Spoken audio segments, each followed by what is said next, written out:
or you don't have to wonder. If you're the correct woman, you know I'm definitely talking to you. If you have to wonder, you know it's not you. This is called Tazadaq, Starseed, Big Galaxy. I call this one by hand, Two Hearts, by Tazadaq. Focus by hand, close your eyes, open your mind to feel this. My heart burning passion for you dissolves my desire for any woman. Try it again. My heart burning passion for you dissolves my desire for any other woman I previously lusted or may have wanted to hold. For we are constructed perfectly, two hearts, one soul. Our telepathy and your connection to me, respectively, renders you the perfect mate that resonates straight from my soul beyond any emotional control. Each time your beauty that my eyes behold, my third eye scrolls through holy scrolls, wrote notes and composed poems that are equivalent to psalms. But when I enter the center, I eventually folded the pages of my mental when I prayed that Yahweh raise you from the stages of these modernized ways. I asked him to save your true beauty from me. Henceforth, from that day, Yahweh bless me. And this is my essay that reveals pictures of us in detail like an x-ray. Christ's message to me, flourish your essence through the repentance and acceptance of you becoming my blessing. Thus, we are forwardly stepping onwardly with biblical lessons. You are essential, like the breath of me spiritually, when yet two hearts emotionally attached, yet physically separately. You're not secondary. We are one that makes you vital, like my health to me, like my breath to me. I am speaking spiritually to carnal minds existing in the secondly. I admire the path that you chose. 3/4 of your body is publicly covered modestly with clothes. By the Spirit of Christ, you were touched and arose. Thanks. I rose from a valley of dry bones in New York ghettos into the entity of me. Fake lovers tend to see two hearts, yet not the you in me and me in thee. For in reality, we be one united in unity. We be over rainbows, converses with angels about Malik, Tamika, Maria, and Ramos. The reason I name those is because they are blind to how the true love game goes. I am that I am. You be one with me, although two hearts, we are one times one, essentially. Thus, when they speak of you, they can't help but to mention me. We sum one divisible by none times earth divided by sun. Your smile was erected and left a crescent moon. My light strikes the earth's axis, making it move. Our passion is hot like Vegas in the month of June or maybe July. Nah, don't make me lie. When we embrace and my member enters your center, I'm like, boom. Two hearts without room for anyone else. When I look at you, it's like a mirror casting a reflection of my second self. We shall love past death, for we were before everything else. After all has withered away and left two hearts that spiritually one, self, you times me equates perfect unity, casting out intrusions from anyone else. That's how we be. Two hearts became one. It's you and me. We are one. I digress. Two hearts. Tazadaq. David, kill that damn noise. Because I won't be here forever. In a blink, I'm gone. Starseed.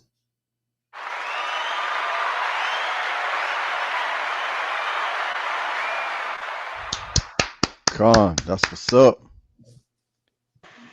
Okay. I'm probably going to have to listen to that about 5 to 10 times so you can get all the messages he was putting in there. Mm-hmm. Creativity of Israel. Yahweh's man, Kahan Tazadaq. At it again. As always. Okay. Most High willing forever. It's like a warrior poet. No doubt. It'd be And nice, then there's what. Mm-hmm. right? Warriors that would write, poetry and expound upon themselves like that. It's an amazing gift by the Most High. Okay. Con, that reminds me of the Maccabees. Coincidentally enough, Right. Ben Naya brought up warrior, warrior poet. That's exactly what's major part of the subject matter for tonight. Mm-hmm. And dealing with Hanukkah, otherwise known as the Feast of Dedication. Yes.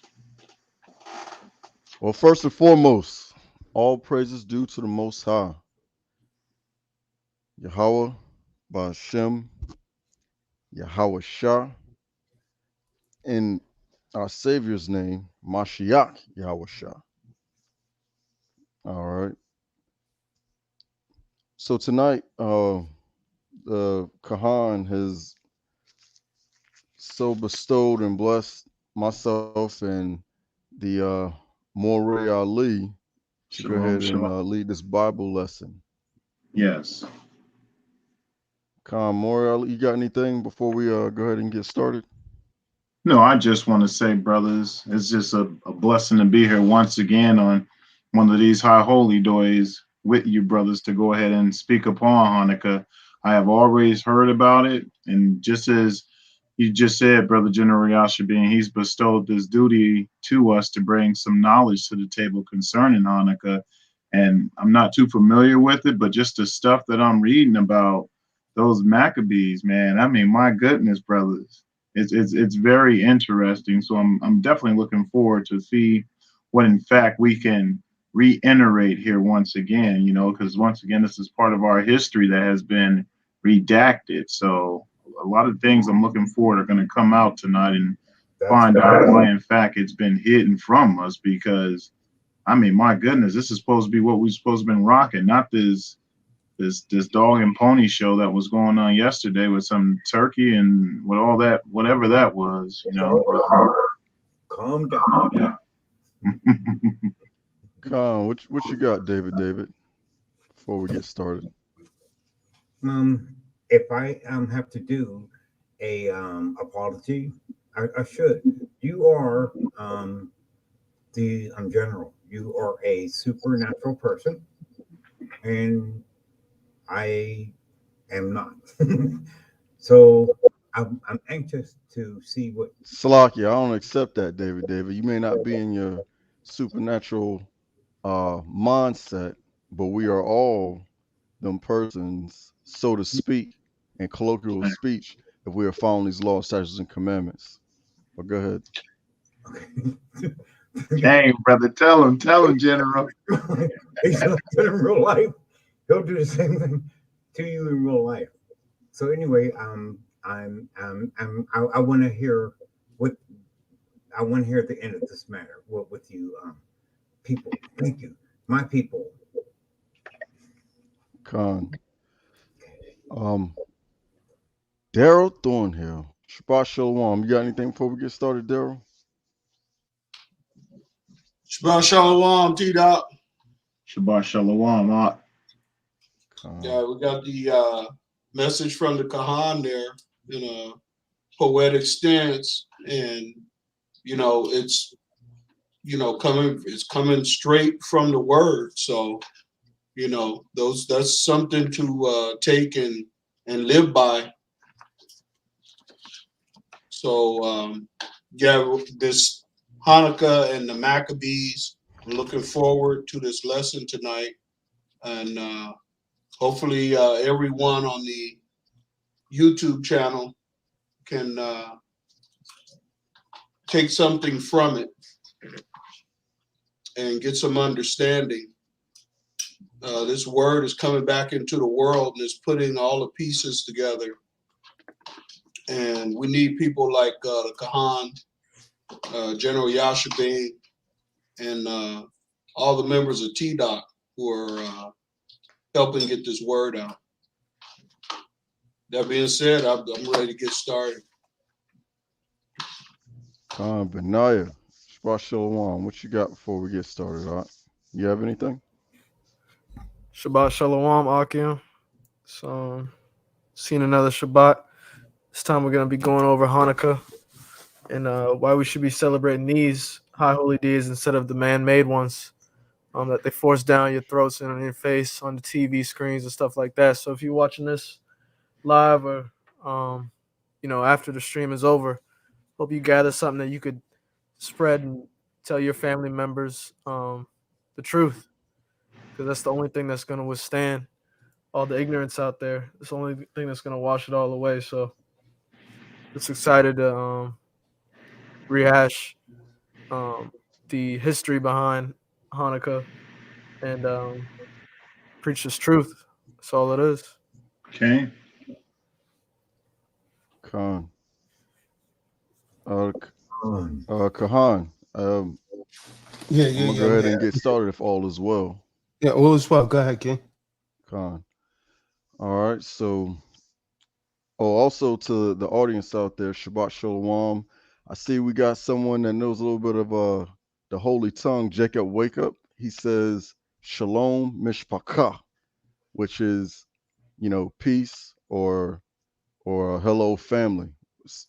Well, not so much hello, but peace family and greetings family. So yeah, appreciate that. We're going to go ahead and open this thing up with some scripture.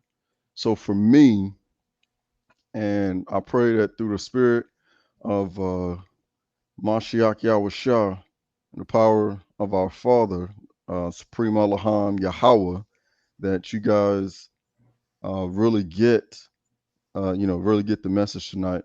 So we're going to start it with First Maccabees, chapter 1, verse 1. You know, we're going to go ahead and get some history. So if someone will go ahead and, honestly, one can get First Mac, chapter 1, verse 1. One can get First Maccabees, chapter 1. First Maccabees, chapter 2. Another, First Maccabees, chapter 3, and also First Maccabees, chapter 4. So we can go ahead and spread out this responsibility appropriately.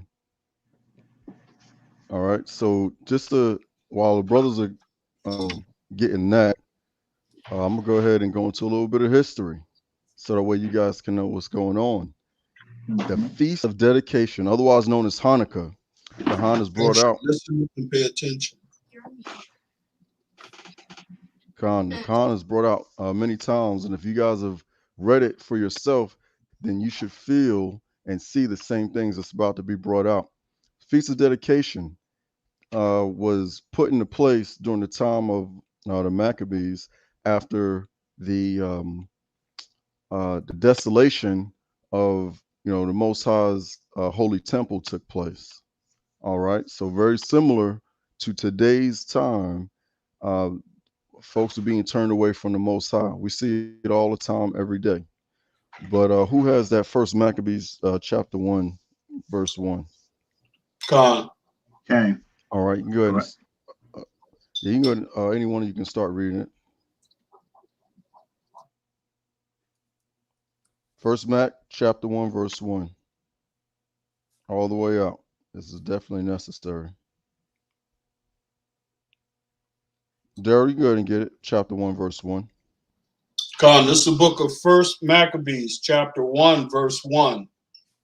And it happened after that Alexander, son of Philip, the Macedonian, who came out of the land of Chittim, and smitten Darius, king of the Persians and Medes, that he reigned in his stead the first over Greece. Come on. Pay attention. This is giving your background and history. This is necessary and setting the stage so you know exactly what to observe and how this thing is coming to be. Keep reading. Verse 2, and made many wars and won many strongholds, and slew the kings of the earth. Oh yeah, read all the way to verse 7. Verse 3, and went through to the ends of the earth and took spoils of many nations, insomuch that the earth was quiet before him, whereupon he was exiled, Salakia, whereupon he was exalted and his heart was lifted up. And he gathered a mighty strong host and ruled over countries and nations and kings, who became tributaries unto him. All right, hold on a second. So we see that he gained a mighty host, puffed up, meaning he's full of pride. Tributaries is dang near synonymous with taxes. Keep reading. And after these things he fell sick and perceived that he should die.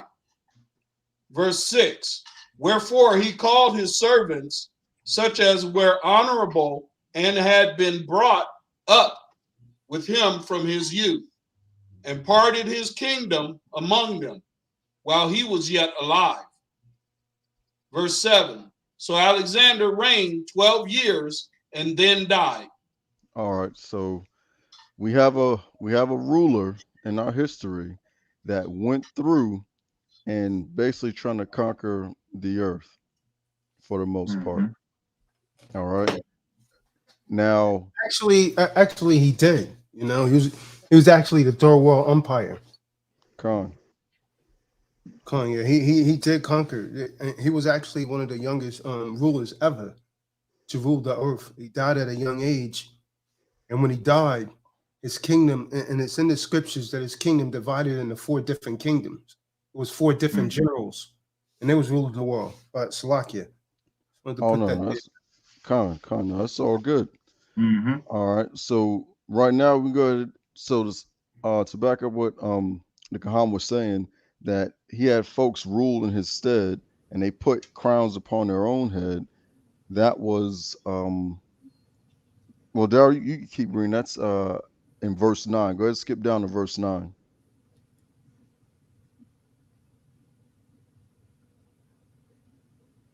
In verse 9, and after his death, they all put crowns upon themselves. So did their Salaki. I'm just reading the scripture. Go ahead. Salaki, verse 9, First Maccabees. And after his death, they all put crowns upon themselves. So did their sons after them, many years, and evils were multiplied in the earth. Khan, evils were multiplied. Now, this man took over the earth, and the people that he had in his stead, including his son, multiplied wickedness. So much so that it actually depleted the land's riches, because as we're gonna see, that the purpose of the Feast of Dedication is a celebration for the men of Israel that actually took back the land and restored, or they did their best to restore the covenant between us and the Most High. Because with that wickedness that was taken, upon the earth, you had disease, pestilence. You had, Israel being slew by the sword, because they wanted to keep these laws, statutes, and commandments. But this right here is the workup of it. But like I was saying, it's all going to come out. I just want to go ahead and throw that out there, that the wickedness multiplied, and that's what we came back from, a few righteous men. And when we came back from that, that was cause for celebration, because the Most High showed himself to be on our side, even though we were faced with death not almost, but at every single corner, being outnumbered, and dealing with our own people, because that's really where this came from, and that's going to come out as well. Our own people made a covenant with the heathen, and that's what really turned things down. So, but go ahead and keep reading. Go ahead and keep reading. Verse 10. Khan. Verse 10. And there came out of them a wicked root. Is that pronounced Antiochus?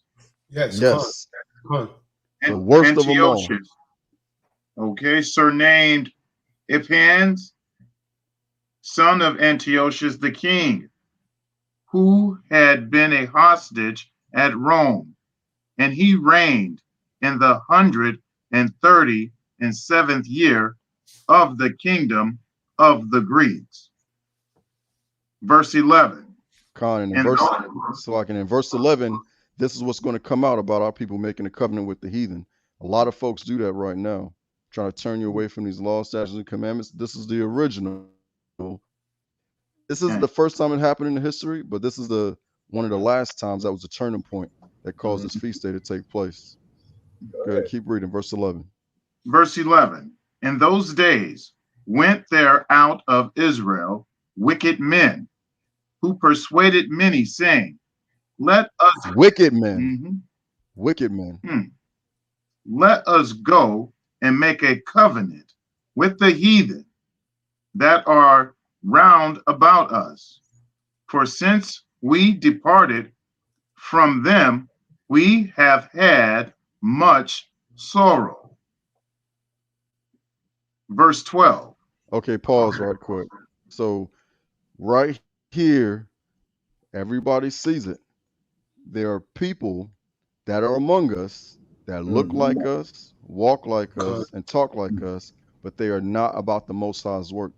You got to always be vigilant. The Khan always says, walk circumspectively. The scriptures, says that the devil walks around like a roaring lion, seeing whom he may devour. We always got to be sober and vigilant, as it is written. And it came from within yet again. Just like in those days of Moses, when the Most High freed us out of Egypt, out of bondage and slavery, you had those that were clinging on to the idol worship and to the heathen's way. That's why we're in the wilderness so long. But go ahead, keep reading. Okay, verse 12. So this device pleased them well. Verse 13. Then certain of the people were so forward herein that they went to the king, who gave them license to do after the ordinances of the heathen. License to do ordinances of the heathen. That almost speaks like today, Ak. I mean, look at what Obama instituted as a license, as a legal thing to do with the same sex. And here it is, it speaks almost today, ordinances with the heathen. But I digress. Verse 14. Whereupon don't digress. So what that happened, that king, he sold out Israel. So he had to go and get a license. And someone defined, go and look at the word gymnasium. Look up the word gymnasium in etymology dictionary. The word gymnasium or gym came from the Greeks. And if you look up the word gymnasiums, it means naked games. So the Greeks was actually practicing, these are Edomites. They was practicing their sports and play in these arenas butt naked. It was naked. And if anyone doubted, just go and define the word gymnasium. That's what it means when you deal with the etymology of the word. So they was practicing naked games, and it's an abomination for an Israelite to be out in the public naked. So they went to get a license to participate in those games. Utterly wicked, man. Totally wicked. That's Jake for you, man. That's Jake for you. Verse 14. That's one more thing. Okay. No, go ahead. I was going to say that's just one more thing that we've had to fight and overcome, which led up to this Feast of Dedication. I just wanted to say that the Feast of Dedication is really, that is a warrior's celebration. And we're going to get to it, probably mid to the end of the message, but it is a great, and a very joyous time. But go ahead. Verse 14. Whereupon they built a place of exercise at Jerusalem, according to the customs of the heathen. Verse 15.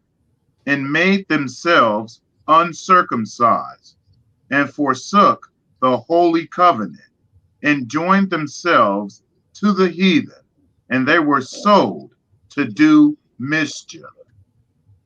Verse 16. Now when the kingdom was established before Antiochus, he thought to reign over Egypt, that he might have the dominion of two realms. Shalom, Press. Khan. So we see here that he wanted to rule over two kingdoms. So it wasn't enough for them to rule over, the whole earth and to have their portion. He going after his buddy. Wicked, and on top of wickedness. So go ahead and Khan, go ahead and skip down to verse 18, because I think this is very significant.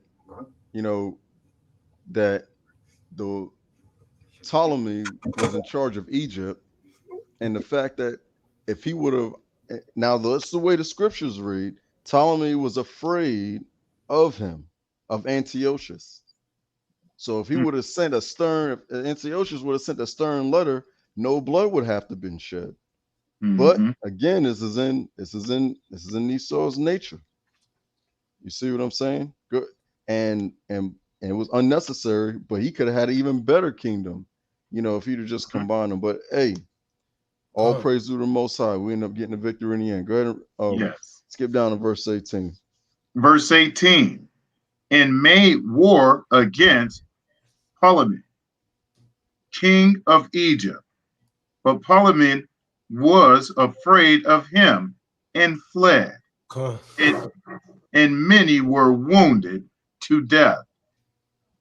Verse 19. Thus they got the strong cities in the land of Egypt, and he took the spoils therefore. Verse 20. Hold on a second. So I'm going to go ahead and sum up so we can go to to chapter 2. So right here, we see a wicked king. We see wicked Israelites joining together to further put themselves away from the Most High's laws, statutes, and commandments. So they sold their soul for more than likely some more so-called money, fiat, and pleasures of this world. All right. So as this thing was progressing over the next 2 years, they're over there taking tributes. They're outlawing, following the laws, statutes, and commandments of the Most High. They're killing people who killing Israelites who were following the Most High's laws, statutes, and commandments. You even had some warrior type women, not like Xena the warrior princess, but warriors that stood by their man and their men, their own husband, and following these laws, statutes, and commandments. They outlawed circumcision. Everyone who would go about, and it was outlawed that anyone who was circumcised, the children would be hanged, the father and the mother would be put to death, and those who performed the circumcision would be put to death. You had those of us that were warriors and courageous enough to continue to follow law, statutes, and commandments on to death. On to death. All right. So when this was taking place for a period of 2 years, there rose up a man in Israel. Benai, go ahead and get 1 Maccabees chapter 2, verse 1. There rose up a man, and this is why it's important for those of us who are, following this truth to keep our families together in these laws, statutes, and commandments. Yes. And stay around the brotherhood, stay around other brothers that are like-minded and that are going to push you and check you whenever you fall out of this truth. Because there always comes a day where a man has to show forth himself to be a man. Yes. It is in our nature. And likewise, that a woman is going to show a time for a woman to show herself to be a woman and a helpmeet to whomever her husband is. And this was their cross to bear in those days. Yes. Benai, you got First Maccabees chapter 2? Come on. It's the book of First Maccabees, chapter 2, verse 1. In those days arose Mattathias, the son of Yachanan, the son of Simeon, a priest of the sons of Jorib from Jerusalem, and dwelt in Modin. And he had 5 sons: Johanan, called Caddis, Simon, called Thassi, Judas, who was called Maccabus, Eleazar, called Avarin, and Jonathan, whose surname was Apophis. All right, so pause right there. So you see a priest of the Most High, 5 sons. All right, 5 sons who were zealous toward these laws, statutes, and commandments of the Most High. So much so that they gathered other men who were the same and like-minded. Because see, when you are righteous, as a righteous man, when you see wickedness, it stirs up anger and it bothers you. Just like you see when a Kahan, be putting the messages out and putting the truth out. Oh, he's too aggressive, or toxic masculinity, or chauvinist. No, not at all. This is the way a man is supposed to be, masculine. This is it, especially a mature son of the Most High. This is exactly how it's supposed to take place. But nevertheless, if you take care of your families, there are great things. If you stay with the brotherhood, there are great things that you can accomplish with that.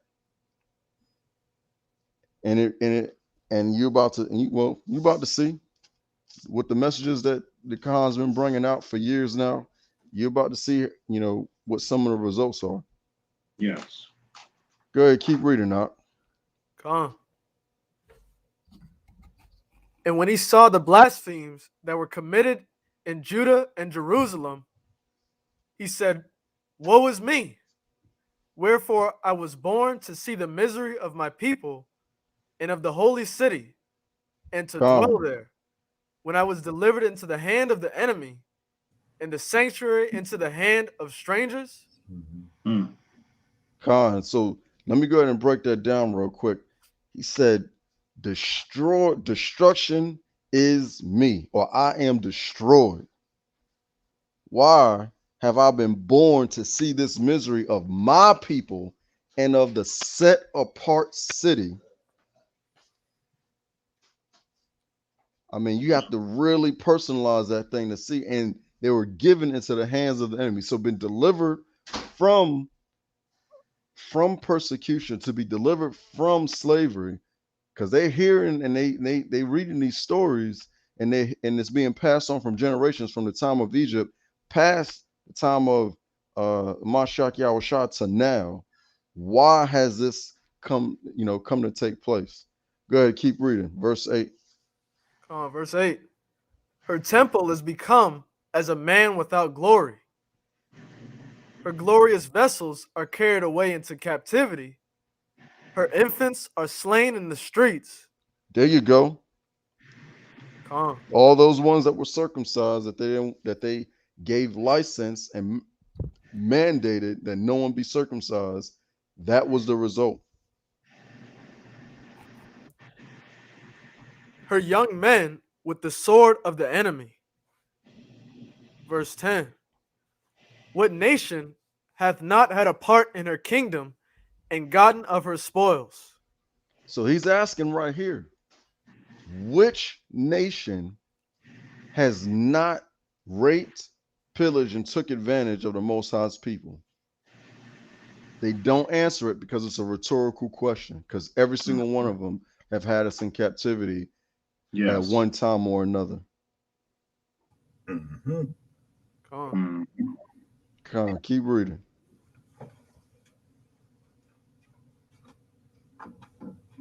Verse 11. All her ornaments are taken away. Of a free woman, she has become a bondslave. Free to slavery.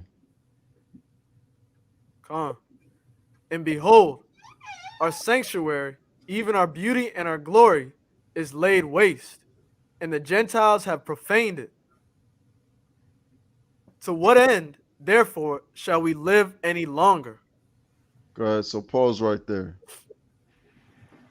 Now he asked this question because, well, we know that when we follow the law, statutes, and commandments, we shall live. We shall be blessed and live from generation to generation. What was it that was read? Well, how did it read in the Torah that for those, I think it was Deuteronomy chapter 29, the blessings and the cursings when them instructions came forth. Okay. So if you don't follow these laws, statutes, and commandments, you have curses, which leads to death. You follow them, life and peace.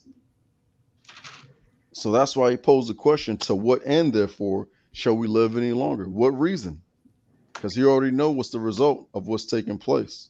Mm-hmm. Con. And with him and his sons, they rose up.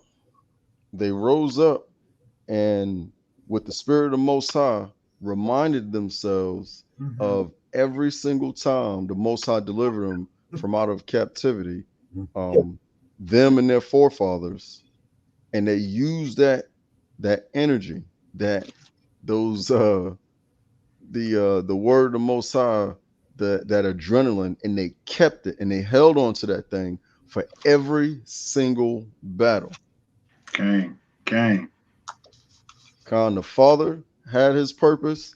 Each one of his sons had a purpose all the way until the end. And when the father was gone, he passed on instructions to the sons on how they should conduct themselves in that. And that allowed them to continue to carry out the Most High's work during this day and time.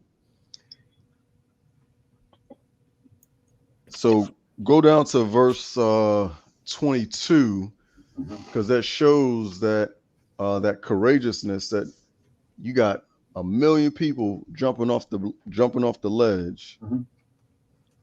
They chose not to. They chose to go against the grain. They chose the Most High's work over the mandates of this wicked world. That's to the Maccabees. 2 and 22. It's the book of Maccabees, chapter 2, verse 22. We will not hearken to the king's words to go from our religion, either on the right hand or the left. Now when he had left speaking these words, there came one of the Jews in the sight of all to sacrifice on the altar, which was at Modin, according to the king's commandment. Which thing, when Mattathias saw, he was inflamed with zeal.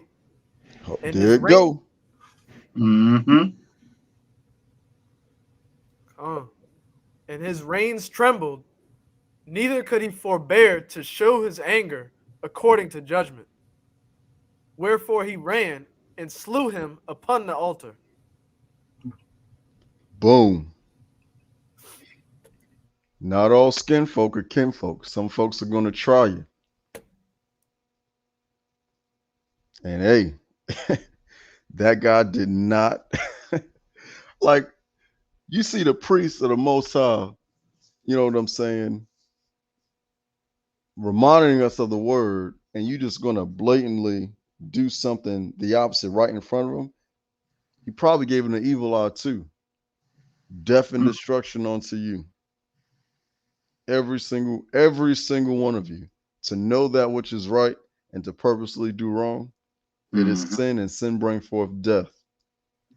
And this right here is that indignation of the Most High that came upon him. Come on. Keep reading, Doc. Verse 25.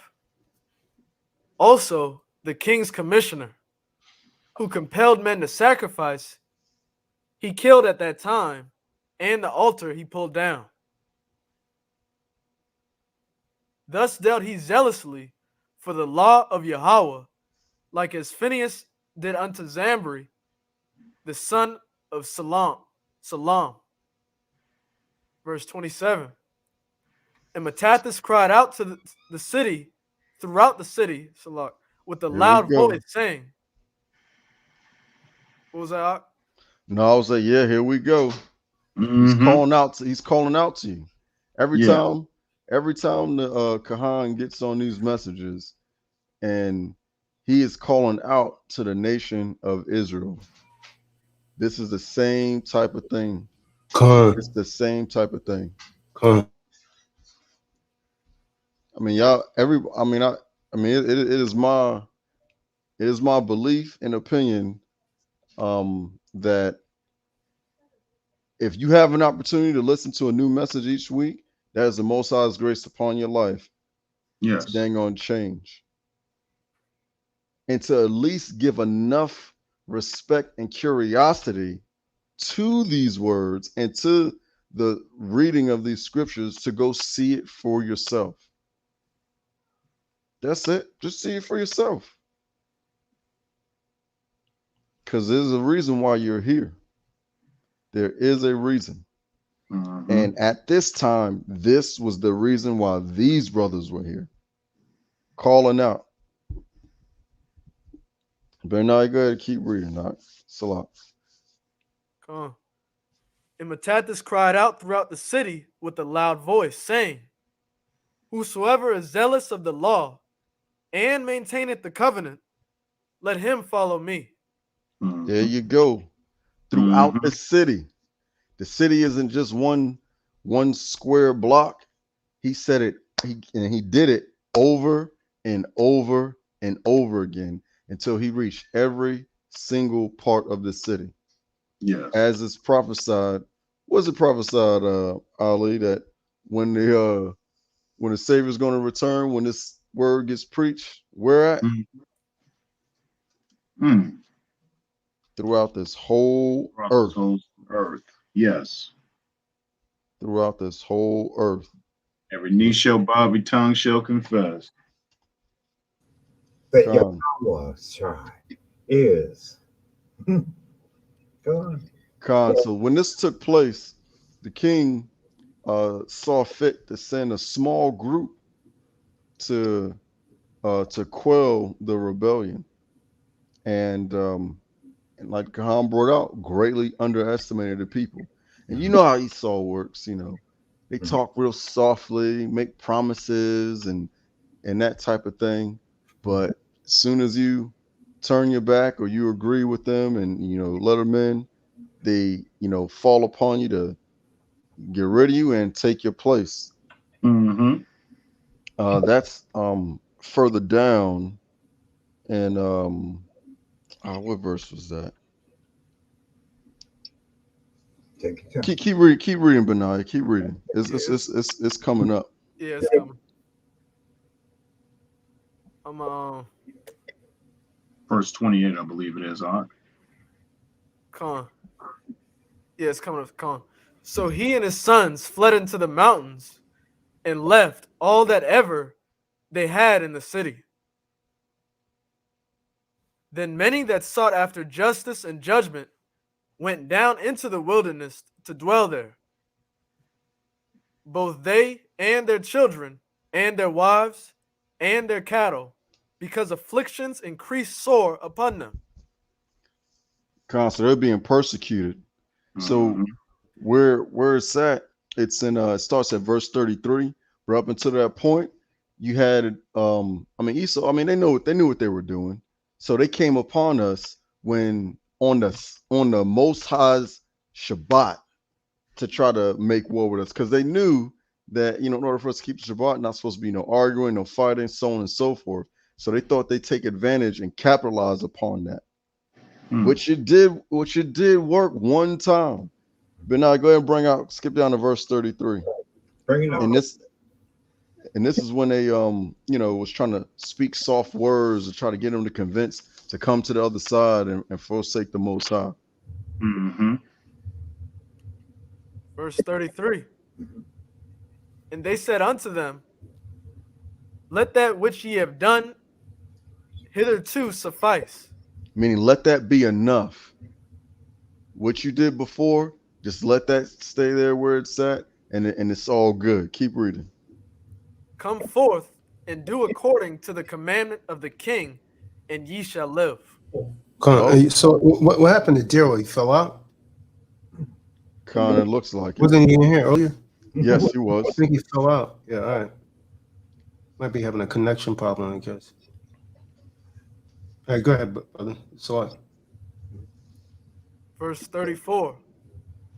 But they said, we will not come forth, neither will we do the king's commandment to profane the Shabbat day.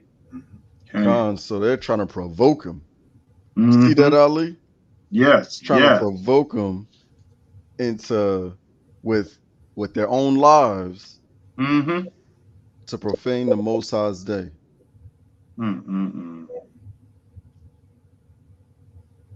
That's, does that not look like what's going on today? What's the day of the week where the most things take place? Where folks always go out to the clubs where Saturday night. Saturday. There you go. Yep, Friday into Saturday. TGIF. You know what I'm saying? Want to get off early just so that way, hit up the club or get turned up beforehand. This is literally identical. Nothing's new under the sun. No. We need to get Jake to open up these books and start reading these passages so they can see themselves, man.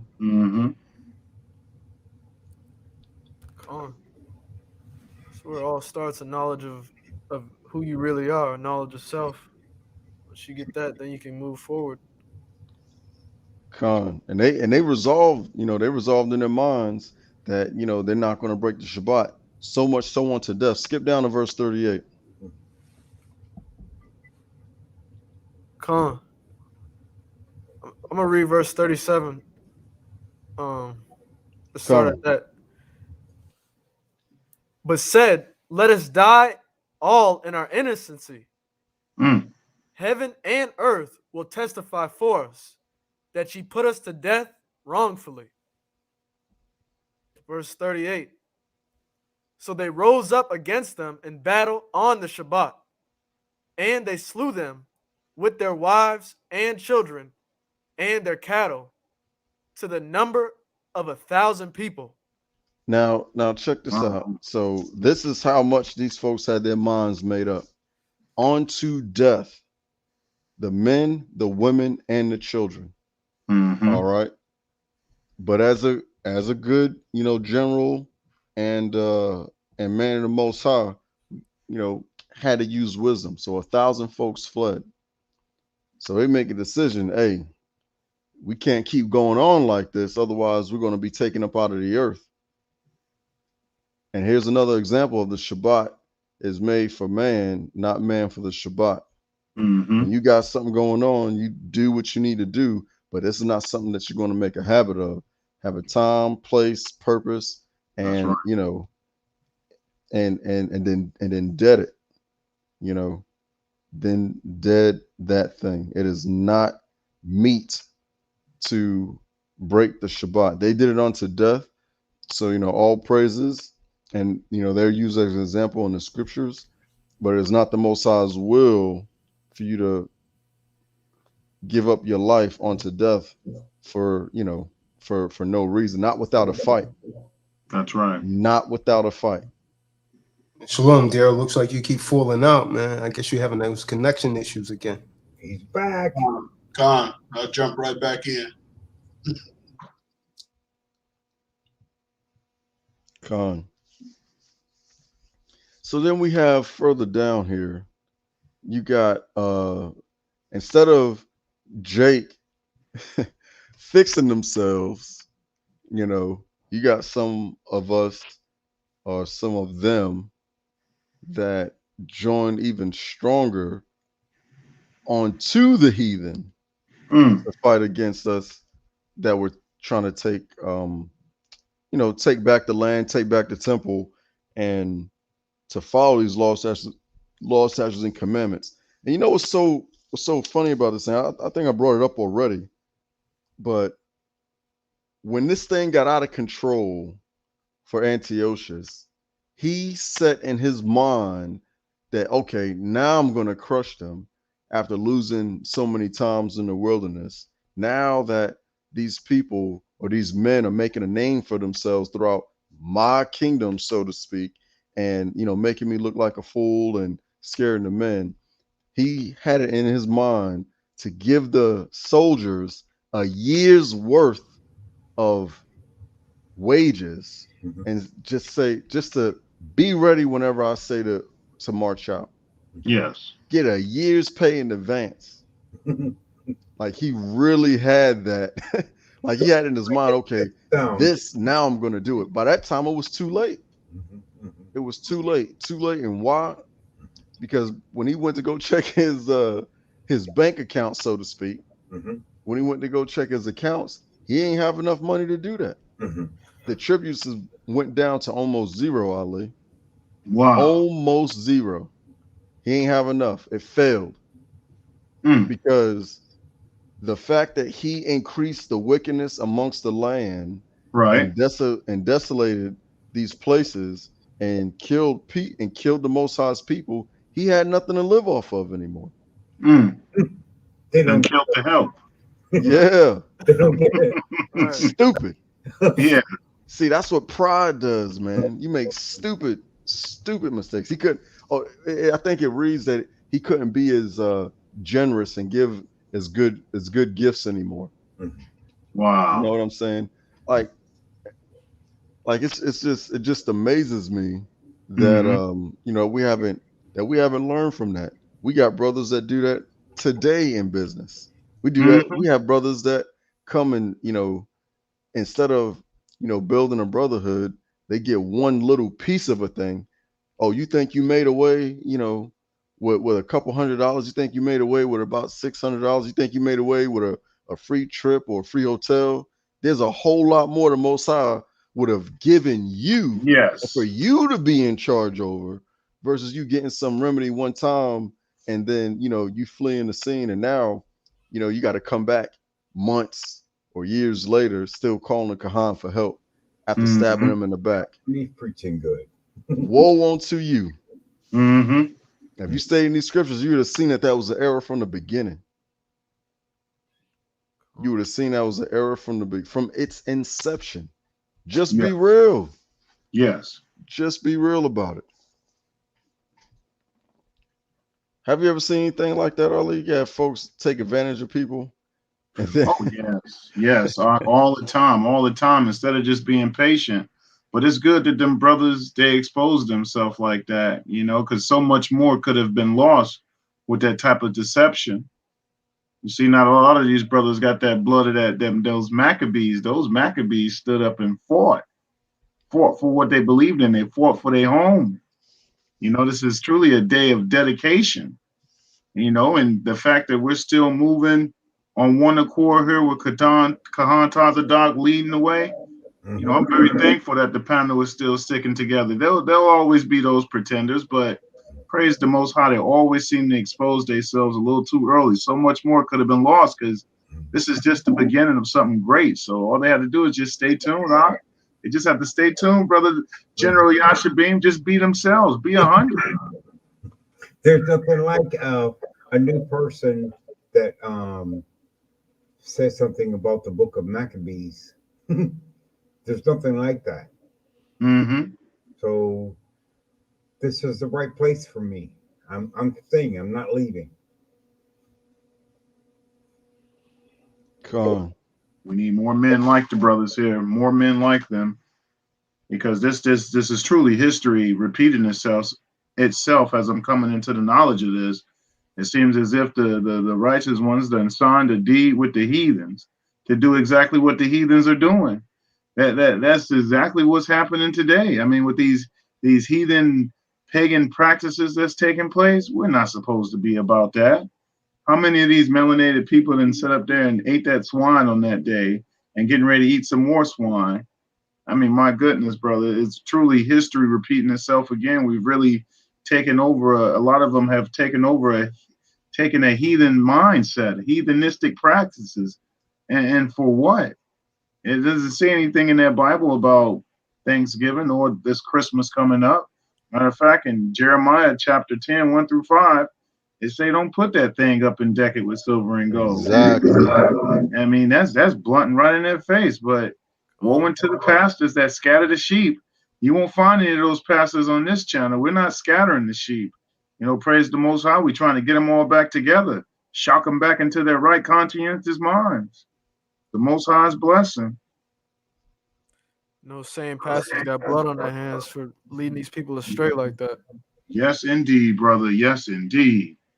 Got some of these same pastors talking about happy Thanksgiving, or y'all make sure y'all get sister so and so and the pastor a gift for Christmas. What is this foolishness? It's like, what did they get off? They don't see anything like this in the Torah. They don't see anything that is in the Apocrypha. They don't say to celebrate any of this stuff, and it's redundant. Why do you do it? Why do they do it? I don't know. And I mean, I guess they just have to stay tuned. They just have to stay tuned because here it is. You're getting facts. You're learning about our history, what was taken away from them. And I can see why they would withhold something like what the Maccabees did. Do you understand? This is like a bunch of Nat Turners on one plantation. No wonder they sit up here and try to hide information like this. Brothers and sisters giving up their lives. Because I've read in certain instances, they were trying to force some of these Yahudians to sit up here and eat pork. And as a pressure to eat the pork, they would literally tear the lips right in front of other Hebrew Israelite brothers, right off their bodies. They would sit up there and break the women down right in front of these other men. And those other men, they said, no, kill us. Kill us, because we're not breaking the statutes, we're not breaking the commandments, we're not breaking the laws. We're not breaking any of those things. And this is a prime example of righteous brothers willing to go ahead and give up the ghost. Because it says in that Torah too, don't be afraid of the one who can destroy that meat suit. You can be afraid of the one who can destroy that meat suit in that soul. Con, that's right. Oh, calm down. They ain't ready. Calm down. They ain't ready for that, bro. Yeah, for all you men out there, you know, you've heard the Kahan, you know, say he's, you know, setting up a legacy for his his sons. You know what I'm saying? Matthias was doing the same thing during this time. So he didn't actually, Matthias himself, who was the father of and the priest of his time, who decided to, you know, rise up and fight back. He didn't see the liberation of his people. He actually passed it on to his sons and gave them very specific instruction on how they should move forward. He gave, you know, a blessing on how they should move forward so they can be successful. So it shows that if you are a man of the Most High and you keeping these laws, statutes, and commandments, you know, when you are gone, you will still be here. And remember, it was hard to get rid of them because Matthias was known throughout the whole land, and the energy that he's passed on to his sons, and I'm using that word, you know, for in a secular sense, they carried the mantle and carried it forth to the liberation of the people and to the reestablishing of the temple.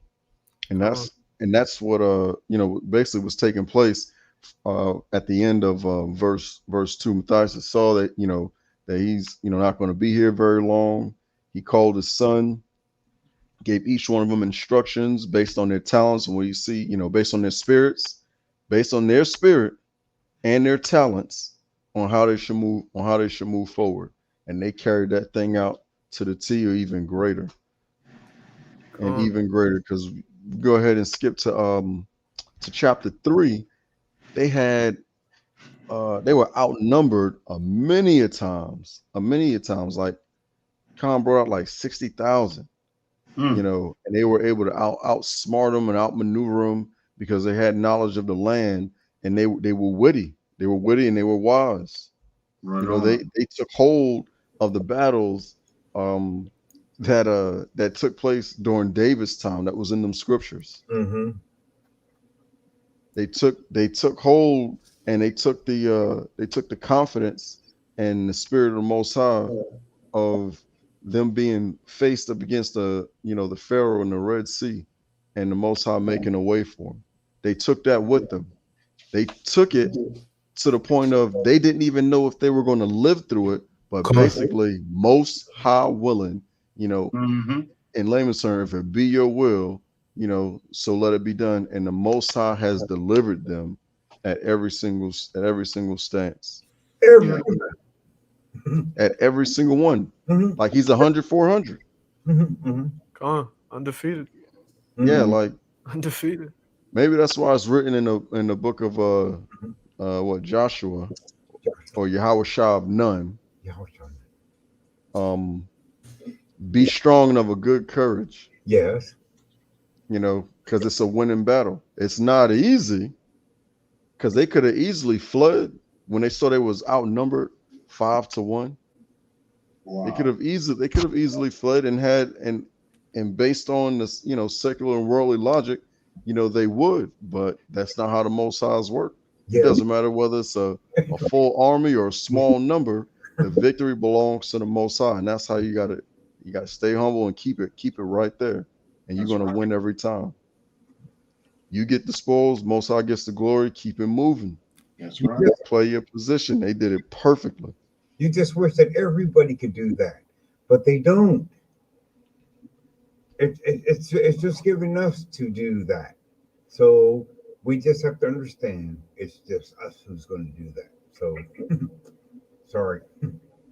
What I've learned, David, is it's our duty as men of Israel. We've been charged to teach this word and pass it on to our sons who would teach their sons. Mm-hmm. And that's what's been missing for so long. That's why you read in the book of Malachi, I'll bring the hearts of the fathers to the sons. Mm-hmm. You know, it has to be a rekindling of that teaching of these scriptures, and living them out. Mm-hmm. That's what I've learned. You know, you got to be able to really understand this and then be able to teach it. Yes. And have somebody absorb it, because it's one thing to tell somebody something, but for them to really have understanding is a whole nother thing. Okay. And like you said, it's not gifted to everybody. Yeah, that's what really kills me. So let me tell you something about Benaiah, because what you do in secret is brought to the light.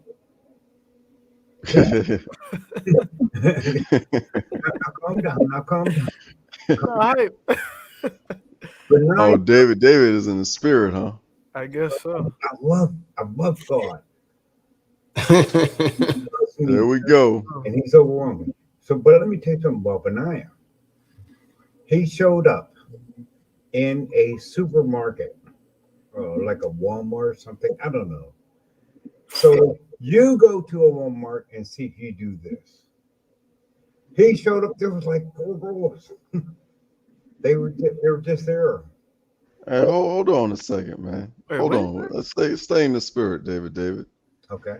It's about Hanukkah. Yeah. It's about the feast of dedication. I want them to accept. That's all. Yeah. We're not going to go there right now. Save that for another conversation. Yeah. As a matter of fact, brother Ali. Yeah. So, like I was saying, he passed this on to his sons, and they carried it out to a T. The result of that is in the top of chapter 3, First Maccabees, if you can bring it out. Okay, Kane.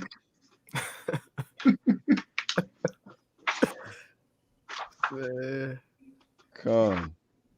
And we're gonna. And I want you to stop at verse 2. I want to highlight that because this is very.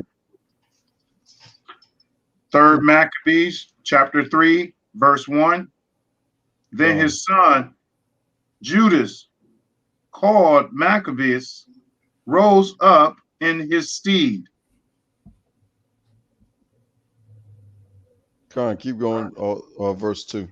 Verse 2. And all his brethren helped him, and so did all they that held with his father.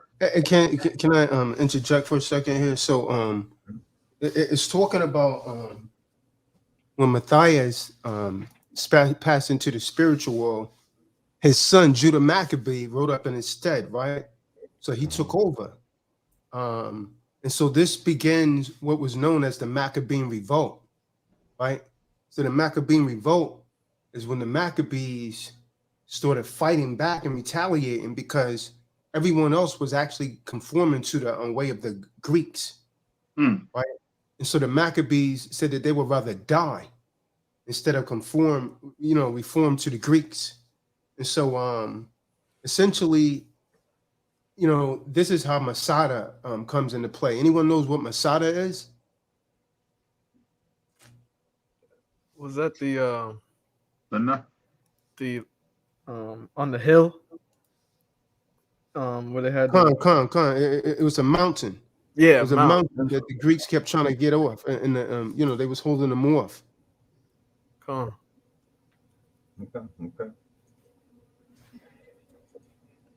Yeah, Masada was essentially built by what's his name? Was that Edomite king? He's the one that really built it, and the Israelites took it over. But the Maccabean revolt was the rebellion that was led by Judah Maccabee. First, it was led by his father, but then Judah Maccabee took it over against the Seleucid Empire. They was trying to Hellenize everybody. So when these people saying that they were follow the ways of the Greeks, they was participating in those naked games, right? So that lasts from around 167 to 160 BCE. Maccabean revolt. Con. So what you men have to look forward to when you're keeping these laws, statutes, and commandments. I mean, because really this is a demonstration of power that you see in this story up until this time. I wanted to highlight verse 2 because it's a similitude to what the Kahan's been saying, all this time. Was written in the scriptures many times. But in verse 2, it reads that all his brethren helped him, and so did all they that held with his father. All right. And then it says they fought with cheerfulness the battle of Israel. Won't no one mad, upset, woe is me. These folks were excited to go to battle for the Most High and keeping these laws, statutes, and commandments to the point of freeing the people. So Matthias, he didn't see this take place, but his sons and all those that were with him carry this thing out, and we did get the victory. We did get the victory in the end, and they even had like bywords and sayings. That's in verse 4. He was like a lion, and a lion, lion's whelp, roaring for his prey. Like the victory was coming left and right. The Most High blessed him. Yes. Even though there was overwhelming number, the Most High continued to bless him. And that doesn't mean that there's not doubt. That doesn't mean there wasn't any kind of fear along the way, but that's not what drove them. The Spirit of the Most High, you still gonna have to operate. You're still gonna have to show your forth to be a man. There's gonna come a time where you have to make that decision. And in the end, it is better. When you got these folks, they're written inside the scriptures. How will you go forth, leave a legacy for your children? How will you go forth and leave your imprint here on this earth? So much so that it's a cause for celebration. The Feast of Dedication. The Feast of Dedication, or otherwise known as Hanukkah. Mm-hmm. You had a guy go out, slew 800. They went out and slew 800 men like that. Outnumbered, but slew 800 like that. And since they slew 800 so quickly, or appeared to be so easily, everybody else fled, even though they were outnumbered. So the Feast of Dedication is putting us some remembrance of when you go to battle, when you do go to war. It doesn't necessarily always have to be a physical one. This one is. But when you go to war, you will win if you keep the Most High in mind through, in, and out, beginning, middle, and the end. It is not going to be easy. But when you win, that's where the celebration comes. And this feast was for 8 days. 8 days. The temple dressed back up. The young men or maidens and the young men and the young maidens, their countenance, was changed, and that went back to normal. And these brothers continue to seek out wickedness. Yes. And that's really and I really, and I'm gonna be honest, I admire that about the Kahan, because even when things seem like they're going good, that doesn't really matter. And that's another way we need to be. They had the land, they had the little, they had the little community, but they went out throughout the land and seeking out wickedness, seeking it out. And all the young men that they found that weren't circumcised, they held them down and circumcised them. That's right. I'm gonna leave a mark. Leave a little mark. But see, those young men, they ain't know no better. Yeah, they didn't know. I'm calling them young men, but they were children, so they're probably under the age of 13 or 12. Because back in those days, I think you were considered a man at like 15. So I'm gonna say, probably under the age of 15 for the most part, giving them an opportunity, to be part of the flock. Yes. And if they chose not to, then that's on to them. Mm-hmm. But most of them choose. But that's really how we need to be. Lose. Anytime you're around wickedness and wicked people, if you call yourself a man or a woman of the Most High, you should be an example unto them. Seek out wickedness and have them face that. Yes. That's really that's love right there. Oh, boy. That's the These best brothers, love. That's the best love. Love based upon facts. That hurts. There's nothing that don't hurt. Yep, that is the best love, because that's the love that, despite whether you you like it or not, when you go through that, the end of it is life. Yes. Cool. So if I gotta discomfort myself, if I have to give of my substance, if I have to sacrifice a part of my body or my temple to save another brother, is it not worth it? Mm-hmm. Not at the time, but yes. If I lose a hand or lose a finger, lose a toe or a foot, and I save a life, to me, that's worth a life. That's worth it. Mm-hmm. It doesn't hurt. Nothing's easy. So you on your cell phone, you walking down 125th, not watching where you're going. You got your headphones in, all flashy with your Gucci and your designer shoes. Truck coming, Oh, somebody rent your clothes in order to get in order to save you from that truck. No. That truck is that bottle, David. That Drop the truck mic is that weed. down. That truck is that tobacco.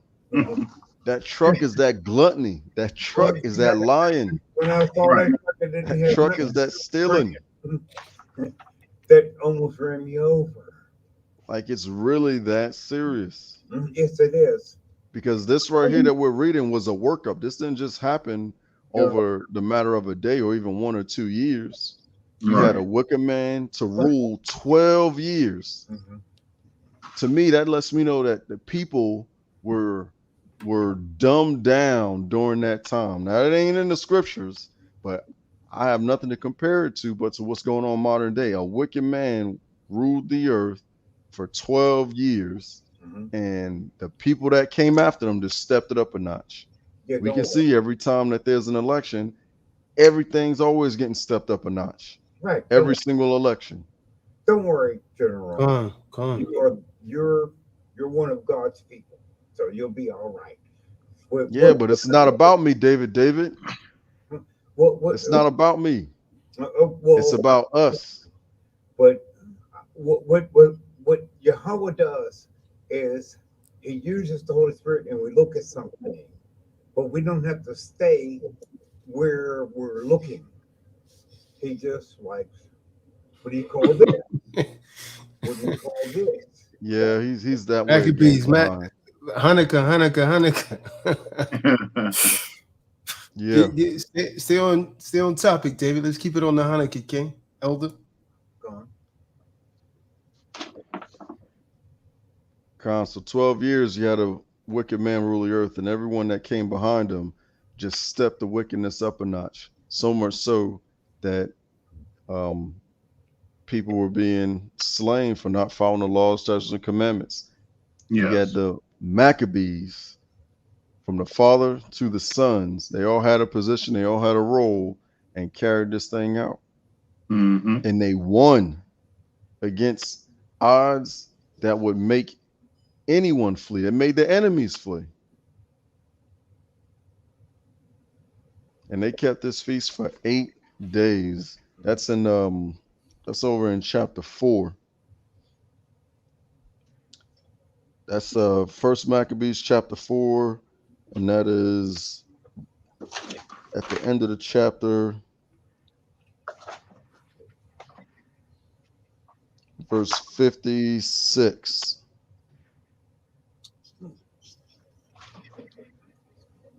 Khan, did you want me to bring that up? Khan, go ahead, bring that up. It's the book of First Maccabees, chapter 4, verse 56. Salak, go ahead and start from 55. So 55 and 56. Verse 55. Then all the people fell upon their faces, worshiping and praising the Elohim of heaven, who had given them good success. Didn't I tell you? Salak, didn't I tell you? Go in there and read it. Go in and read it from top to bottom. The Most High gave them the victory against all these odds. Go ahead, 56. And so they kept the dedication of the altar 8 days and deferred ascending smoke offerings with gladness and sacrificed the sacrifice of deliverance and praise. There you go. And we were charged to keep this thing from generation to generation. Why was this so significant? I think. Bring it out. Well, I ain't gonna say I think. Based on the book of Daniel, when prophecy went out about the desolation of the temple, we were supposed to stay in a holy place. This is why this is so significant, because that prophecy that Daniel spoke took place, and this is how we end up getting through it. This is how we end up getting through it. The prophecy of the oh man, Kahan, I need your help on this one. It is What's that? the book of Daniel, the desolation of the temple. Oh, That'd be 10. the abomination of desolation. Abomination of desolation. Yeah, That's when why you the see feast of the dedication. Khan. right. Yeah, that's why this is so significant, because this prophecy was being fulfilled from Daniel, and this is how we came through it, and how they, from one prophecy it connects, and that's cause for celebration. So if any of you men out there that has triumph over over anything that the enemy has thrown at you, there's a cause for celebration. So when we gather for Hanukkah here in Atlanta, wherever that may be, this is what needs to be the manner of conversation. This is what needs to be the topic. We got a young brother who just recently joined TDOC by the name of Kinfolk Music, otherwise known as Ryan. He has been 30 days plus sober from alcohol and smoking weed. Congratulations, Kept brother. his physical temple clean, and keeping me abreast to that, throughout. And this is someone who I come in contact with just about on a daily basis. You know what I'm saying? So I mean, I see that, there's a change, and that's that's worth it. So I just want to give a shout out and big ups. Blessing. He showed you. Congratulations, brother. Come on. He showed you.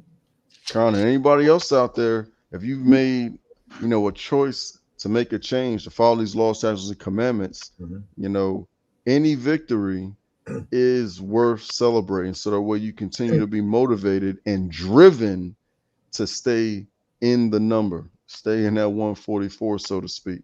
You know what I'm saying? This is not a light thing. This is not a light thing at all. So much so that there's cause for celebration for 8 days.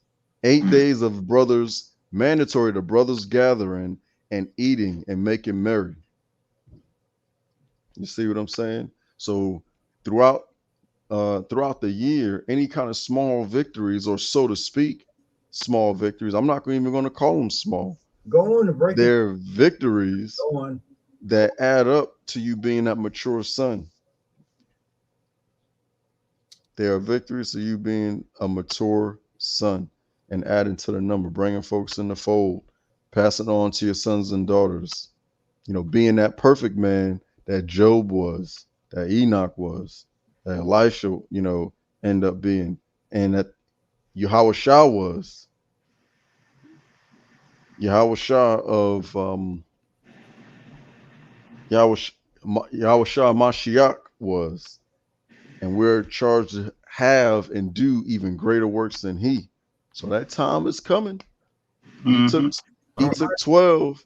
You might take 15. Walk back in there and be personal with them, because these are young ones. They're not our age, and they're coming to us.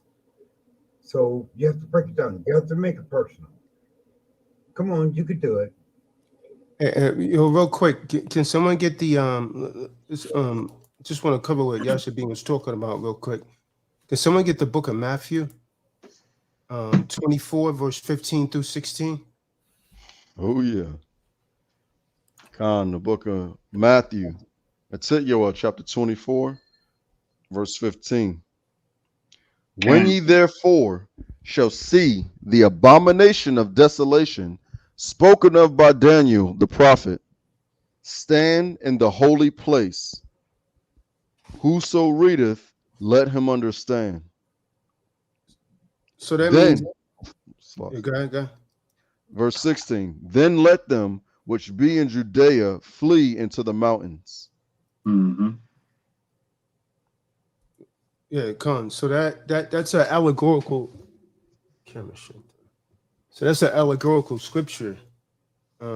So it says, when you see the abomination of desolation stand in the holy place. So when you read the scriptures, first of all, we got to understand what an abominable thing is. What's an abomination? What's the scriptures talking about when it says an abomination? Because it says when you see the abomination of desolation. So let's get Leviticus 18 and 22. See, the term abomination in the Hebrew is the word ta'eva, which actually, you could find that probably more than 100 times in the Tanakh, in the Torah and the Tanakh, and it's only mentioned a few times in the Septuagint. But an abomination is typically, it's a great sin. And that sin, this guy is too loud, man. Son, let me calm this kid down, man. He's too. Con. Hey, go ahead and bring out Leviticus chapter 18, verse 22. Cain. You got it? Okay, not Leviticus 18:22. Thou shalt not lay with mankind as with womankind. It is an abomination. See that? So we see an abomination is usually some sexual act, sexual wickedness. That's an abominable thing. That's an abominable thing, sexual wickedness. You understand that? You see that? Con. So so it says when you see the abomination of desolation mentioned by Daniel, right? So it's usually some sexual act or some sin that's usually punishable by death, by homosexuality. Let's get Leviticus, jump down to that 18th chapter, go to verse 29 and 30. Cain, Leviticus 29 and 30. For whosoever shall commit any of these abominations, even the souls that commit them, shall be cut off from among their people. Verse 30. You got we don't. Go ahead.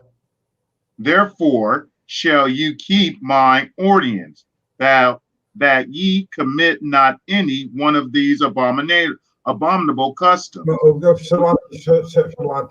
Hold on, David, man. Leviticus 29. Meet this guy, man. Leviticus 18, spirit, man. verse 29 and verse 30. Verse 30. Therefore shall you keep my ordinance, that ye commit not any one of these abominable customs, which were committed before you, and that ye defile not yourselves therein. I am the Most High.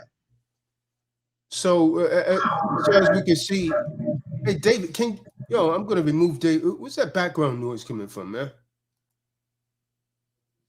I don't feel like trying to talk over anyone, man. So as we can see, man, the scriptures call sexual sins like adultery, homosexuality, bestiality. All of those are considered to be abominations. But often in the Bible, an abomination refers to like major covenants, especially adultery. Someone get Deuteronomy, the 7th chapter, verse 25. So all of these things are abominable. The book of Deuteronomy, chapter 7, verse 25. The graven images of their gods shall ye burn with fire. Thou shalt not desire the silver or gold that is on them, nor take it unto thee, lest thou be snared therein. For So they committed adultery against the Most High by worshiping other gods. And one of the things that the Illuminati does is they got it from a lot of wicked Israelites, man, because an abominations like adultery, when they worship these other gods, it always came with worshiping and sacrificing a child. And I could prove it. Let's get 1 Kings 11, verse 7. They will always sacrifice their children.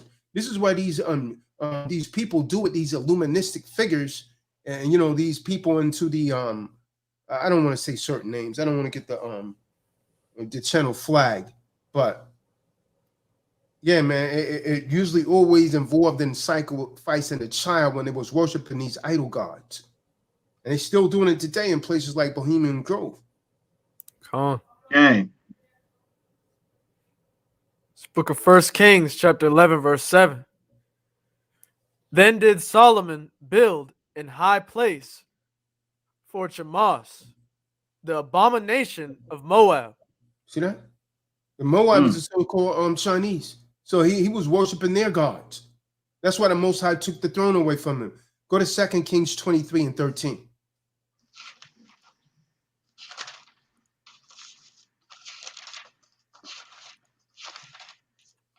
The book of 2 Kings, chapter 23, verse 13. And the high places that were before Jerusalem, which were on the right hand of the Mount of Corruption, which Solomon the king of Yashabeam had built for Ashtaroth, the abominations of the Zidonians, and for Chemosh, the abomination of the Moabites, and for Milcom, the abomination of the children of Ammon, did the king defile. Come on. Now let's go to the book of Daniel 9 and 26 and 27.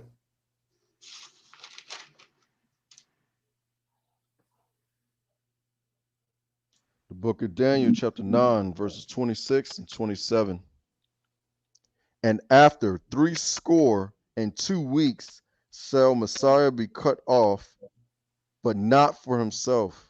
And the people of the prince that shall come shall destroy the city and the sanctuary, and the end thereof shall be with a flood. And unto the end of the war, desolations are determined. Verse 27. And he shall confirm the covenant with many for 1 week, and in the midst of the week he shall cause the sacrifice and the oblation to cease. So what happened is this is talking about when they went into the holy temple and they sacrificed swine's flesh on the altar. That was an abominable thing. The sacrifices of the Israelites ceased. So they went in there and they sacrificed swine flesh on the temple. So it ceased. You see what I'm saying? So this is what Hamashiach was talking about when you see because Daniel prophesied this thing that actually happened during the time that Hamashiach walked the earth. He said, when you see the abomination of desolation stand in the holy place, right? That's when they took all of our gold. Remember those menorahs that was in the Israelite temple, they was made out of pure gold, man. The lights that we had. So the Greeks, they took all of that. They took all of this stuff out of the temple. And so Christ said, when you see this, that that Daniel had prophesied, because it didn't come into effect during that time, man. It came into effect around the time that the Apocrypha was being written, man. And they didn't call it the Apocrypha back then because it was literally a part of the Bible. Get him, funny, David. What's wrong with this guy, man? What's going on, David?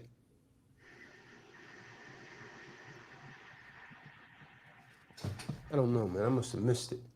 But David seems to keep interrupting, man. What's going on, David? You all right? Swaki. Is it just me? I don't know, man. No, it's not. You just keep doing these little gestures, man. I don't know what's going on here, man. Hey, David, can you mute your mic, please? Oh.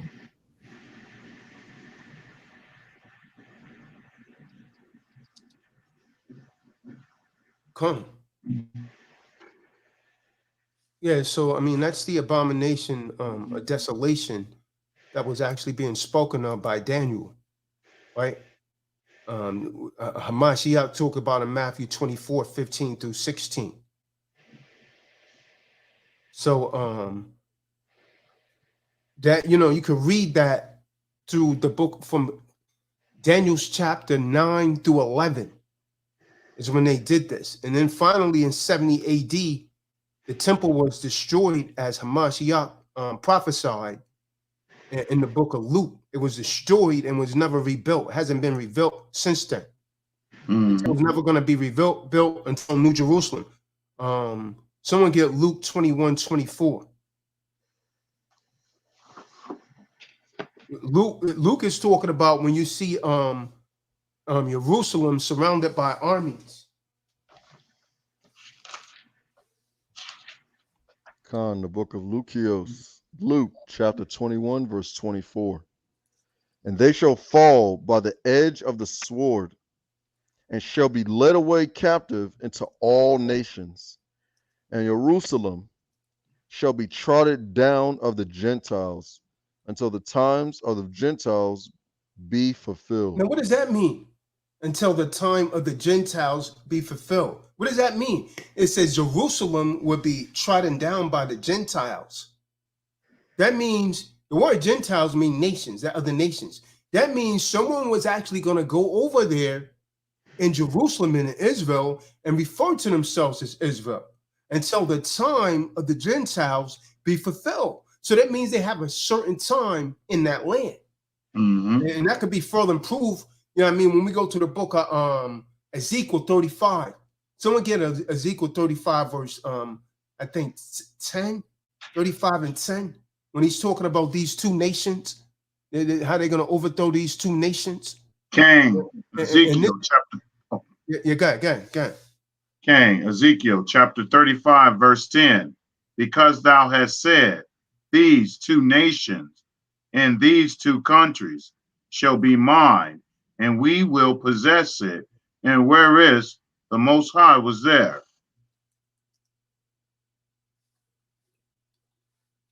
Con. So when it says these two nations shall be mine, it's talking about the nation of Israel after they divided, right? When they divided, the southern nation retained the name Judah, and the northern nation, the southern nation became known as Judah, and the northern nation retained the name Israel. So those are the two nations when they was divided. Because the prophecies say Israel's going to come back together. They're going to no longer be two nations. They're going to return to being one nation, right? So that's a prophecy, man. So I just wanted to put that out there. I mean, you guys could go ahead and get back. I just wanted to go into that abomination of desolation. God. I see that Kahan had brought up that in 70 AD that the temple of Jerusalem was looted and things of that nature. You know, they got a painting called the Ark of Titus Caesar, depicting the Roman soldiers looting the temple in Jerusalem. And the crazy thing about it is the Roman soldiers, they walked away with something more precious than silver and gold. When the Romans looted that temple in Jerusalem, they also took the birth records of Yeshua, you know, and this can be proven in Leviticus when they set up there and raided that temple. And they knew the actual birthday, and they give the people now to worship Mithra on the 25th. It is wild. These people knew exactly what they were going in there to loot, and they loot those very things and give us all these fallacies. Doesn't make any sense at all. Con, it's the making of a slave from free men and women of the Most High. It took years to get to this point. It ain't just happened overnight. And then maintaining the division among brethren such as ourselves further helps perpetuate the lies and the deceit, even among the sisters, as we reading in the chat, to this very day. But no, that's really all I got on Hanukkah. It is meant to celebrate. It is a reason to celebrate because it shows, when we take our faith, when we put some works with it, we do overcome, no matter what the odds, no matter what we're faced with. This is no small thing. No small thing. So what has to take place? You have to First, I'd say make the Most High a priority. That's what I saw when Matthias did. He was a priest, and he Yes. passed these words on to his sons, and he demonstrated it so much so that they followed him even past his death and him sleeping. You know, and they went to battle with a smile on their face, cheerful, excited. Yes. Come on. It's time to go fight and win. Even if they did perish, it's time to go fight and win. That's how I read that. That's how we read it too. So that's just something to think about for all you that are out there that think you are struggling with something. You are not the only one. Mm-hmm. Think you're all alone. You might be for a time period. You might be for a time, but we here. Mm-hmm. We are here. The Khan is here every week. Yes, he is. And David is here as well in the background. Okay. The number one hype man. Mm-hmm.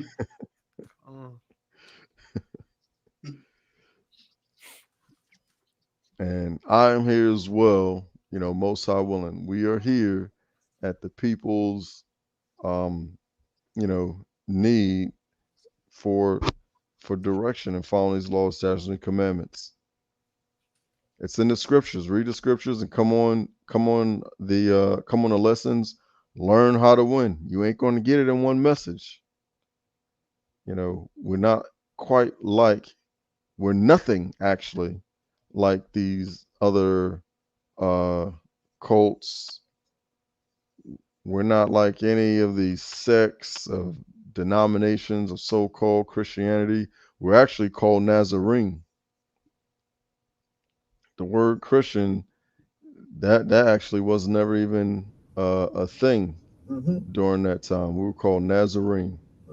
That's what they called our so-called section of the Most High's people that was bringing forth the word and its proper understanding by Mashiach Yahushua, called Nazarene. So when you do wrong, you're going to be checked on it. When you do right, you will be praised. But it doesn't come, speedily. Praise don't come speedily, just like death and destruction don't come speedily. So lucky. Who blocked that? A Japanese sister that was trying to learn. I see she was putting some pretty forward things in the room, but I really don't see anything that she really said that warrant her to be blocked. I was kind of like monitoring the room since I'm not really teaching tonight, but now it looks like someone blocked her. I don't know. No, not Did you block her, David? No, it wasn't me. I'm actually not a moderator or anymore. So yeah, your rib is. I figure most of the times you be teaching with me, so you know what I mean. It's kind of hard. Like when I'm speaking, I don't even really monitor the room. But tonight I've been able to kind of monitor the room because I'm not really. Yeah, that is a tough thing. That is a tough thing. Can't really keep an eye on what's going on here. Hey, Trina, did you block anybody in the room? No, I see. That whoever did it, they just said. I see who did it. Oh, okay. Yeah. Oh, okay. And she was, she was putting some, throughout the whole message, she's been kind of saying the room's attacking her. I don't know if you've been monitoring it, but yeah, I've seen it on the side. She's been saying some stuff, man. Kind of forward. Looks like Gillette was getting at one point. Then one of the brothers said something to her, but typical thing. Remember who that other sister was, Yashabeam, that kind of say, I'm not gonna have another baby unless it's by Tazadaq doing a webinar. Oh yeah. Yeah, she's been kind of coming in that spirit, but hard. kind of indirectly, but kind of directly. Mm. That kind of spirit. Con. I usually try not to give that any kind of energy. You know what I mean? I agree. Yeah. I agree, and for all those in the chat, y'all shouldn't give that any energy either. Because unless I don't try to entertain it, because in my experience, you know, those kind of people, when you block them, they simply just create a different screen name and come back into something different. That's all they do. yeah, But that's she happened never a came number back. of times. You know what I mean? She was a real person, because essentially I was helping her with that. Well, trying to help her to get her children back. I forgot her name now, man. Con, yeah, I don't remember either. But yeah, Ali. Okay. What'd you learn about the Feast of Dedication? What new information has the Most High touched your spirit with tonight? I was really impressed by the well, how do you pronounce Manathas? Yes, it's Con. Matthias. Matthias. I was really impressed by him because I had been doing a bit of research on him. The fact that he was an aged priest, not only did he refuse to offer the first sacrifice, but he slew an apostate Jew who was about to step into the breach.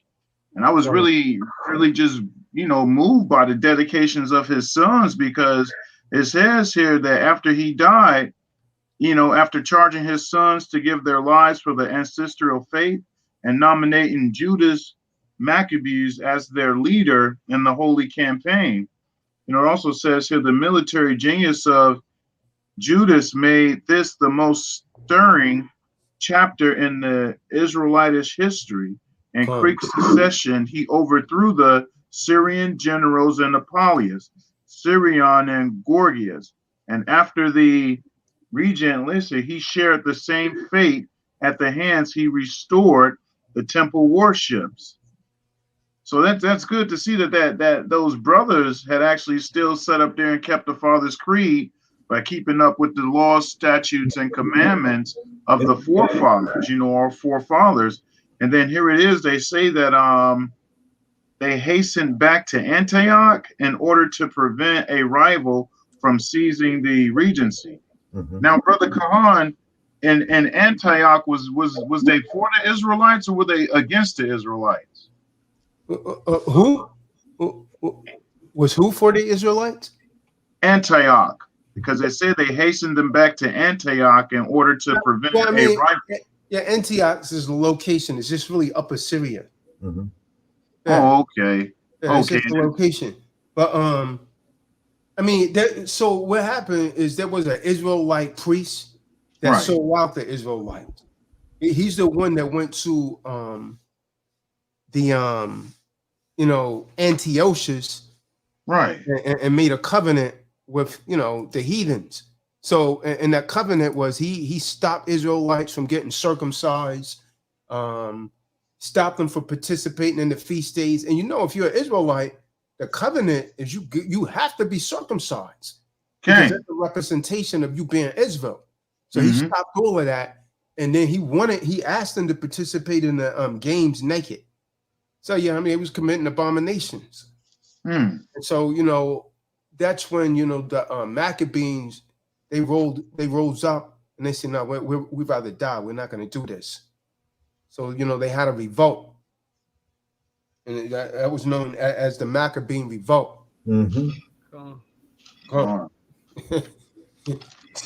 But I see that word Antioch there, and the first thing that popped into my mind is Acts chapter 11:26.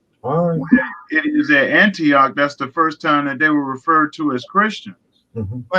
Right. Because when people became Hellenized, they put that term Christos on Hamashiach.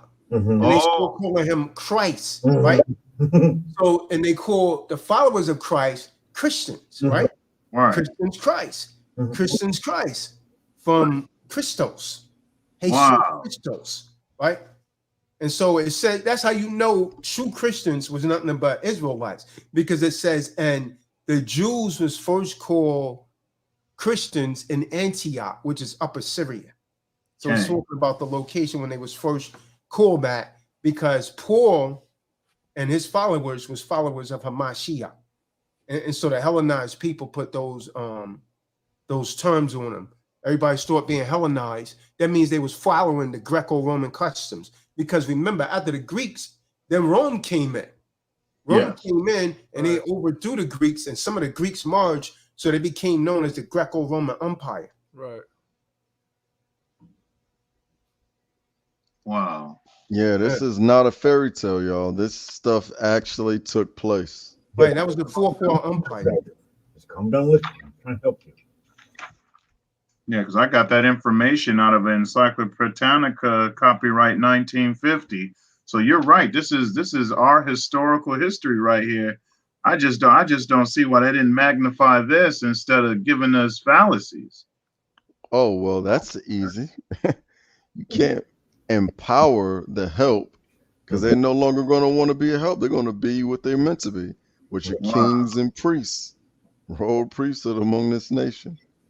So the fallacy is so that way they can continue to eat off us. In reality, families should get together and really stand up and teach this stuff instead of sitting around celebrating hell of a days, man. It's just... Yeah, because they got to get tired of it, because the same thing that the so-called Negroes of America is doing now as far as celebrating these pagan holidays is the same thing they were doing on the plantation. Everybody slapping knees, eating all that swiney food, dancing and gyrating, but who's bringing facts to these gatherings? You know, I think that was the most rewarding thing I could have gotten out of a trip I took up to Charlotte called Bridge the Gap Tour. I think that was the best thing, was to lead my family up there with information that lets them know beyond a shadow of a doubt that they are Hebrew Israelites, you know, from the tribe of Yahudah. You know, that was the most rewarding thing to leave up there is facts, not this knee slapping, not the gyrating of the hips, not making jokes or all this other foolishness that the so-called Negro of America does when they gather. Nobody's busting open no books. Right. Nobody's opening up no Strong's Concordance. Ain't nobody bringing the Apocrypha. No one's bringing the Black Laws Dictionary. These Negroes are doing the same thing they were doing when they were in the plantation. And there's enough time of that. You know, it's time's up with that. I mean, the people desire something more than just that carnal food. You know, that's why I like tuning into information like this, because true enough, I didn't know much about Hanukkah, but just sitting here rapping with you brothers and going over some of these encyclopedias and reference books. Okay, I can see you're right. I can see why they will hide that. This is just too much motivation right here to get up and do the right thing. I mean, with a future like this ahead of us, who's going to sit up here and want to mess around with herb and drink the drink and, you know, do all these other synthetics they got out there with a future like this ahead of us? Be on a video game. They want us to know this. Come. Being on a video game, forget that. You can make it. You can make your own story. Come on. And protecting their home. I like those Maccabees. Me too. Yeah, it comes a time for all men, like I said, to rise up and be a man. And the story of the Maccabees is really ideal because that's the one that's closest to us. You know, it's in the scriptures that's happened. You know, that's the one that's closest to us. So, hey, what are you gonna do? Are you gonna remain a pauper, a slave on the plantation with the just over broke? Are you gonna rise up? You're gonna follow the example that's in the scriptures and that the Kahan is putting forth on a week-to-week basis? Yes. What are you gonna do? Our thing is we want to help others. We want others to come with us. They're not gonna make it with us. Well, I mean, whether others choose to or not, it is our part and our duty to at least extend the hand and you know, and offer, you know, offer to help. And that's what this is. That is exactly what this is. I know I'm not the same as I was before I got with True Disciples of Christ. Very, very far from it. And neither are any of my seed. Mhm. Not one. Yeah, you're doing good, Yashabeam. Not one. But I'm not saying that to, to get any kind of, compliments. I'm saying that for everyone else out there, you got disorderly youngins. I mean, they're gonna fall in line once you fall in line. That's right. And if you truly have, even if she's wicked, if you have a woman that follows you in all your wickedness, if you change, if you be that right example, she is going to follow you into this truth as well. Mm-hmm.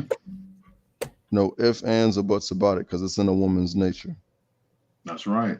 If you call yourself having a ride or die type, type of woman, if she is following you in your wickedness and you choose to follow these laws, statutes, and commandments, she's going to be here. If not, then, Well, Most you know, I's you have gonna- to be some of them. Some of these women, their spirits are off though. Like, sometimes a man, sometimes, a righteous man, will get with women Right. that their spirits are off. Right. You understand what I'm saying? Because I've been with some of these women, man. Yeah, I mean, a lot of women, they put on a facade, right? They pretend to want to do this, right? But when it really comes down to it, most women don't want to live. You know what I mean? They don't want to live this out. So I mean, if we take that from, let's start with Genesis 3:16. All right, Genesis. Think about this. I need everyone to reflect on this for real, right? Beyond, don't eat from the tree of the knowledge of good and evil. The first commandment Genesis. that the Most High gave the woman was to obey your husband. Your desire shall be unto your husband, and he shall rule over you. So what woman does that? Every woman, if you would be honest, brother, every woman has some form of rebellious nature that because when you don't obey your husband, the scripture's saying that the words of the Most High is being blasphemed. Con. You understand? So that's blaspheming Okay. blasphemy against the Holy Spirit, man. Okay. Okay. Good job. No, it's serious, David. No, It's serious. So every time, and the scriptures say that you blaspheming the Holy Spirit every time you disobey your husband, but then you'll turn around and say you're a follower of Christ or you're a believer. No, what you are is a hypocrite. So so how do you get out of that? Because put that in connection, right? You put that your desire shall be unto your husband and he shall rule over you. Now you put that in connection with John.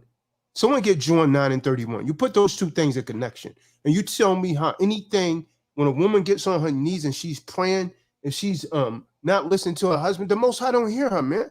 She's wasting her time. And this is why almost every woman that you meet is unhappy. She'll pretend that she's happy, but she's really not. Because she wants to go against the divine order. See, the Most High set up a divine order in this earth, man. 1 Corinthians 11:3. That's a divine order right there. And whenever you go against that order, I don't care how educated you are or you think you are, because the scriptures say the wisdom of this world is foolishness with the Most High. Okay. You know? John chapter 9, verse 31. Now we know that the Most High heareth not sinners, but if any man be a worshipper of the Most High and doeth his will, him he heareth. So now muse over that. Okay, now let's put that back into unison with Genesis 3:16. That the Most High don't hear the prayer of sinners. So the Most High gave a commandment, right? A directive to Eve. Your desire shall be unto your husband, and he shall rule over you. It's one of the first things he told a woman. So every time a woman's not doing with that, guess what? What Ali just read comes into effect. Your prayers are not being heard. Your prayers are not being heard. That's what it is, man. So you blaspheming the Holy Spirit every time you talk back to your husband, man. Every time you disobey your husband. See, the woman and a lot of brothers, they don't, man, before I deal with a woman like that, man, I'll put her away. Because I know that's off. And if you allow that, then that woman is causing you to sin, man. Men just got to be strong. I don't care how much you say you love her. If she's not willing to submit, you need to put her away, man. Because she's warring against the Most High. And a lot of you don't realize that she's warring against the Most High, man. That's the spirit of Jezebel, man. There is something in a woman that she's always testing, man, always trying to overthrow the man. That's an unclean spirit, man. Straight up. And if you don't put her away, she'll take you with her. Okay. Straight to Right the depths of hell. gates of hell. Huh. Ooh. Straight to the depths. Grab your ankle and pull you down. And most guys can't do it, man. They can't put her away. And then when you put her away, she'll blame you. And the weak dudes, they'll go for it. Oh, yeah, I can't please you. Yeah, okay. It's just her way of trying to lure you back in, brothers. Con. Mm-hmm. It's like a chihuahua. It's like Does a lot of Proverbs. barking. Proverbs chapter 7, verse 27. Her house is the way to hell, going down to the chambers of death. For she has cast down many wounded. Ye, many strong men have been slain by her. My goodness, get rid of her. She will get rid of you. You can take it from Solomon of the Bible. Like a deep Huh. ditch. Like a deep ditch, man. Mm-hmm. They speak about her in Proverbs chapter 7. Con, nothing you do will be good enough. There will always be some reason to be disobedient. Always be a reason to have an attitude. Always be a reason for anything to follow your emotions versus following the Most High's law, statutes, and commandments. Mm-hmm. So you are not being used by the Most High, nor are your prayers being heard. For you women that's out there, and for all you men that's being controlled by your woman, you are in distraught and you are in disarray, and your life is out of order because you are allowing yourself to be ruled by a woman. Come. Someone get 1 Peter 3, verse 1, man. I mean, this thing's in the scriptures again and again and again and again, man. Again and again. Book of 1 Peter, chapter 3, verse 1. Likewise, ye wives, be in subjection to your own husbands, that if any obey not the word, they also may without the word be won by the conversation of the wives. See that? So she's supposed to be able to win him over with chase conversation, man. Not with arguing, not trying to have her way and all of that. You understand what I'm saying? See that? How many do that, man? Ephesians 5 and 22. How many times have we read that? Read Colossians 3 and 18.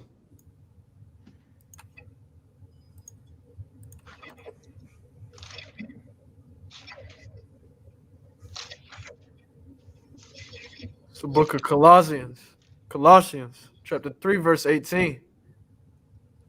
Husbands, wives, submit yourselves unto your own husbands, as it is fit in Yahweh.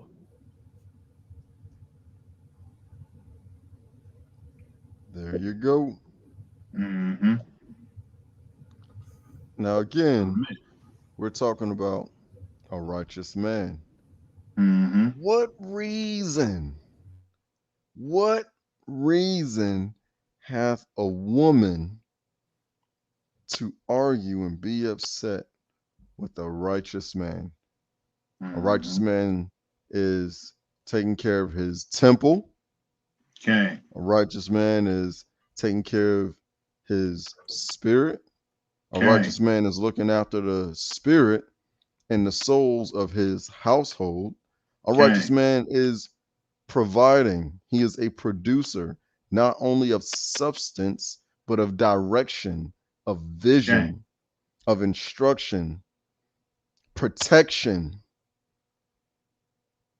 So if a woman has all these things at her, literally at her disposal, what is so hard about really taking care of the children? If the man is dealing with the hell-bound suggestions and traps of the world and providing all these things to his house that a woman is in the comfort of and the protection of, what reason hath the woman to be upset?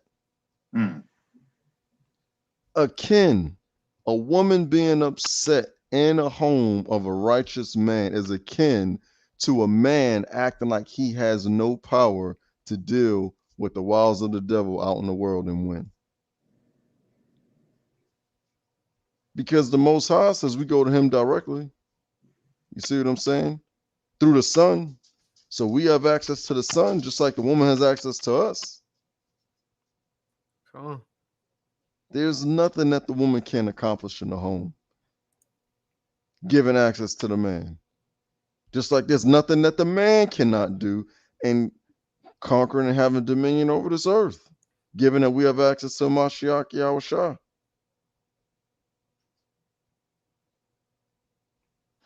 So there is no reason.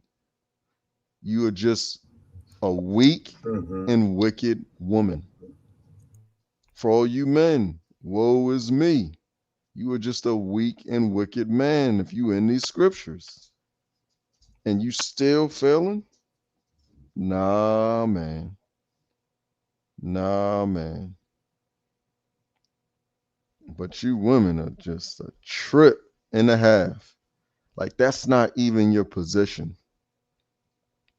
Unless your man is being attacked, you have no reason to correspond. You know what I'm saying? Like, with another man or a woman that's addressing your man directly. Case in point. You walk past, a kitchen and you don't know the eye is hot.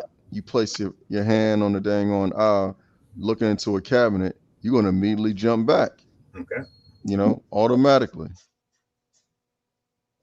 But if your man's not in any harm, hurt, or danger,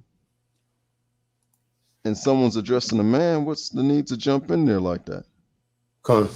Let him fulfill his purpose. Let him I'm gonna be honest, because anytime a man is helped in that way, or you just enabling, you're just basically enabling someone to continue to do what they're doing without them going through the process of making decisions for themselves. You're retarding the development of that man and prolonging that. So I mean, it's unnecessary.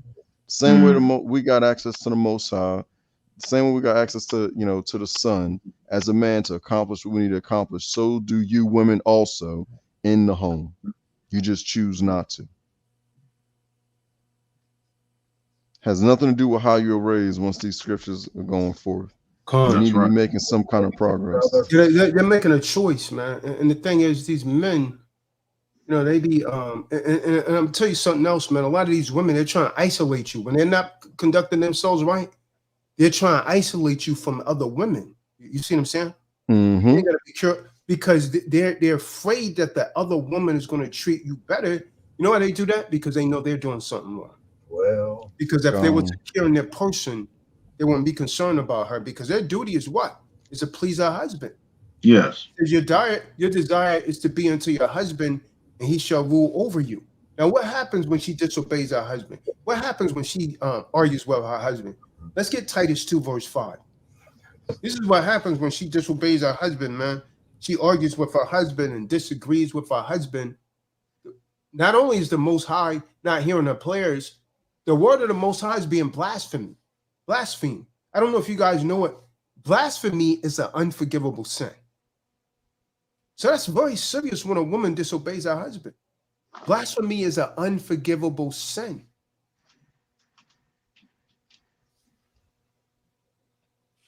I don't know, man. These other I don't have time for it, man. For real, man. Because it's a privilege for any woman to come into my life, right? Because yes, it is. Telling you guys, man, I'm the prize. Because what is she bringing me? What could she bring me more valuable than what I given her is salvation. Mm-hmm. The truth, man. I'm teaching you the most valuable thing that anyone could have, which is the truth. Why? Because Hosea 4 verse 6, and my people destroyed for lack of knowledge. So you think you know, but you have no idea. So the most valuable thing that someone could give you is the truth. That's the only thing that's going to make you free. John 8:32 says, and you shall know the truth, and the truth shall make you free. So that's the most valuable thing that anyone could give you is the truth. And the women, they say they want it until you give it to them. Hey, put your hair in. Cover your hair up. You shouldn't have to tell them that. You tell them that one time. And anything else is rebellion, right? And anything else, you tell someone to do something once and they keep doing it, that's rebellion. Yes. 1 Samuel 15:23 says rebellion is like the sin of witchcraft. You see what it is? They're taking it as a game. This is my life. You understand what I'm saying? So if I tell you to do something, and I'm telling you from the spirit, right? Because I'm trying to save your soul and trying to stop you from bringing sin into my house. You understand what I'm talking about? But if you want to do what you want to do, you're gonna have to do it over there, baby. Because I'm not on that kind of time. See, our mission is to do this work first, man.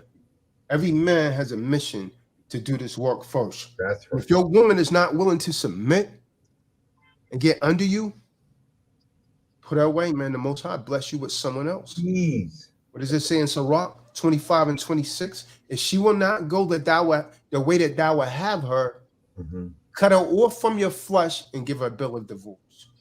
See, that's let her go. Yeah, please. Scriptures, man. So So someone got that Titus? Titus 2:5. Let's see what happens when she disobeys her husband. She don't want to see. And you know what? That's being under Esau. It's every woman. It's not just Eve. It's all these nations of women. They're under Esau's, under Satan's authority, man.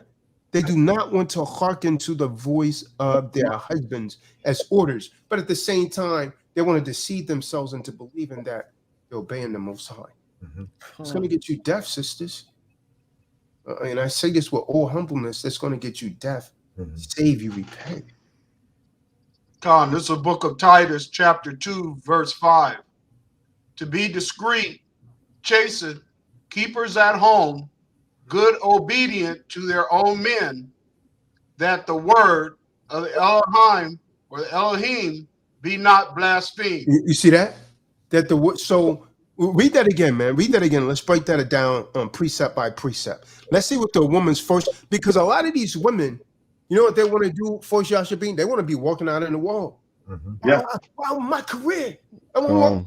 Well, hold on. What does the Most High say? Let's read that again. And I'm going to tell you, a lot of women is going to walk away from you when you tell them this. Huh? Yep. You tell them, won't you think about how you could use your skills and work for yourself. Why you got to be working out in the Eastern world? Because now you know what you got to deal with, Ali. You got to deal with other men, because you know why adultery is committed most? In the workplace. In the workplace, yes. In the workplace. So now you got to worry about these dirty, no good men hitting on her. She already get hit on when she walked down the street. If a woman is fairly attracted, she get hit on all the time, right? Yeah. If she's not in the right spirit, she's going to yield to that. A man should not be worried about that. What is it said about the virtuous woman? That her loins are strongly guarded. So that her husband safely trusts in her. You gotta bear me witness that the average Eve is not like that. The average woman in general is not like that. That's right. No, they're not. They're going to give you the odds when they think their man isn't looking. Come on. I seen that. Con, verse 5. To be discreet, chaste, keepers at home, good, obedient to their own men, that the word of the Elohim be not blasphemed. Come on.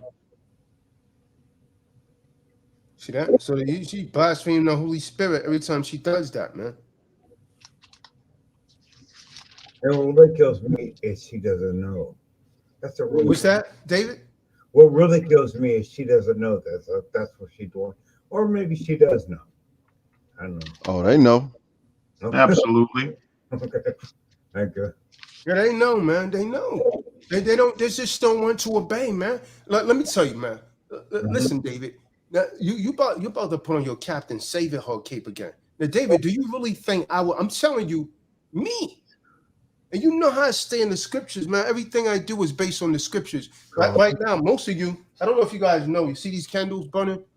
You're supposed to burn 2 candles. Hold on, David. You're supposed to burn 2 candles every Shabbat, man, like this. From the Shabbat, you're supposed to be burning Shabbat candles like this. I could guarantee you a lot of TDOC members are not keeping this right now, man. I could almost guarantee it, man. So, I mean, do you really think, David, that I would be with some woman and not be teaching her these laws, statutes, and commandments? All right, he put up his menorah. Okay. I got about 3 or 4 menorahs, David, but was that one still spot candles right here? I think that menorah was still in the pack, huh? I don't want it to get oxidized. Once I found out about that, I David, you definitely made moves to burn them Shabbat candles. So got them running On the twice a Shabbat, but once I'll go ahead and turn it down. Do it the night before and tomorrow, you know, at sunrise. Yes. He's a good teacher. He's a good teacher. He's trying to help you people. Please listen. So what I'm saying, David, is that any woman that I would be, first of all, if a woman is not, if she does not have some connection to the Most High, I can't even deal with her. I don't care how attracted. That's just a turn off to me, right? And she's not spiritually, but you already know she's not going to know the truth. The scriptures say, how can they know except they have a teacher, right? I mean, so she, you know, they usually caught up into some spirituality or Christianity. Now you got to break that right there. But if she does not have some zeal to learn this, I won't even deal with her. The woman is not willing to cover. I'm not going to deal with her, man. Why would I waste my time with something like that? That's worldly. Anyone could go and get that, man. Who wants a woman like that? That's worldly. If I got to keep arguing with a woman, yo, cover your head, put on something loose fitting. You know, you going out, your breast is showing, but because your spirit is still in the world, man. I don't have time for that. It's too busy. I'm trying to really save souls, man.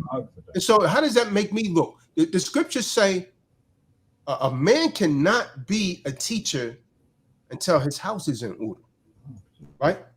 How can you teach the congregation if your own wife is not in order? Scriptures say that, man. So first of all, if your house is not in order, if I got a rib and she's not, I can't teach. I have to be silent because I gotta get her in order. And if she doesn't want to yield, you're gonna have to get rid of her, man. That's the bottom line. And I hate to talk to people that way, but you have to be strong like that. Otherwise, the Most High can't use you, man. The Most High can't use you. If you put your woman before the Most High can't use you, man. Because that woman is always going to test you, man. It's something in her nature that's going to test you. But if you break under the test, she's going to lose interest in you, man. So you never bow down to the woman, man. You was made stronger. I keep trying to emphasize that the men, you know, a lot of cats come at me sideways. Yeah, man, why you so hard on the women? A lot of the women, you on the women again. That's right, again and again. Because you wasn't reared right. Most women they didn't even have their fathers in their life. And if their fathers was in their life, guess what? He was over there in the corner and the mom was running it. If she had a real man in her life, she would automatically know how to treat her husband. So that's part of the problem. She didn't have a real male structure in her life. So she don't know how to deal with a real man like me when they meet me. This is why I ran through so many women. Nah, you know, you're not the one. I can't deal with you. You just draw the line. I can't deal with you. You know, so with me, as for me and my house, like Joshua say, we will serve the supreme Elohim. So if she wants to go another way, scriptures in Titus, it can 2 walk together except they agree. But there's a head. Someone get the book of 1 Corinthians 11:3. See, there's a head, man. There's an order. And we can't bend on this order. We cannot sway away from this order. We have to stand strong on this order. and that's the man is the head of that house, man. Can't be no equal. If you dealing any of you men, if you become docile and feeble-minded, and you think that equal, you know what equal 50-50, that equals divorce. Con, That equals divorce. every time. The book of 1 Corinthians, chapter 11, verse 3. But I would have you know that the head of every man is Mashiach, Christ, and the head of the woman is the man, and the head of Christ is Yahweh. Come. See that? Shalom, Zebulon. Shalom. Who's that? Joe Baker? What's going on, Joe? Con. See that? And if you would, mind if I skip down to verse 8? Yeah. 1 Corinthians chapter 11, verse 8 and 9. For the man is not of the woman. I sent the link to another brother that I work closely with, you know, and I sent you a link to this message. Didn't know this was going to come out, but this right here is for you. I told you this today. For the man is not of the woman, but the woman of the man. Neither was the man created for the woman, but the woman for the man. So you cannot bend to the woman's will. Now we're talking again about men that are righteous. Men are on that path. We ain't talking about you wicked men.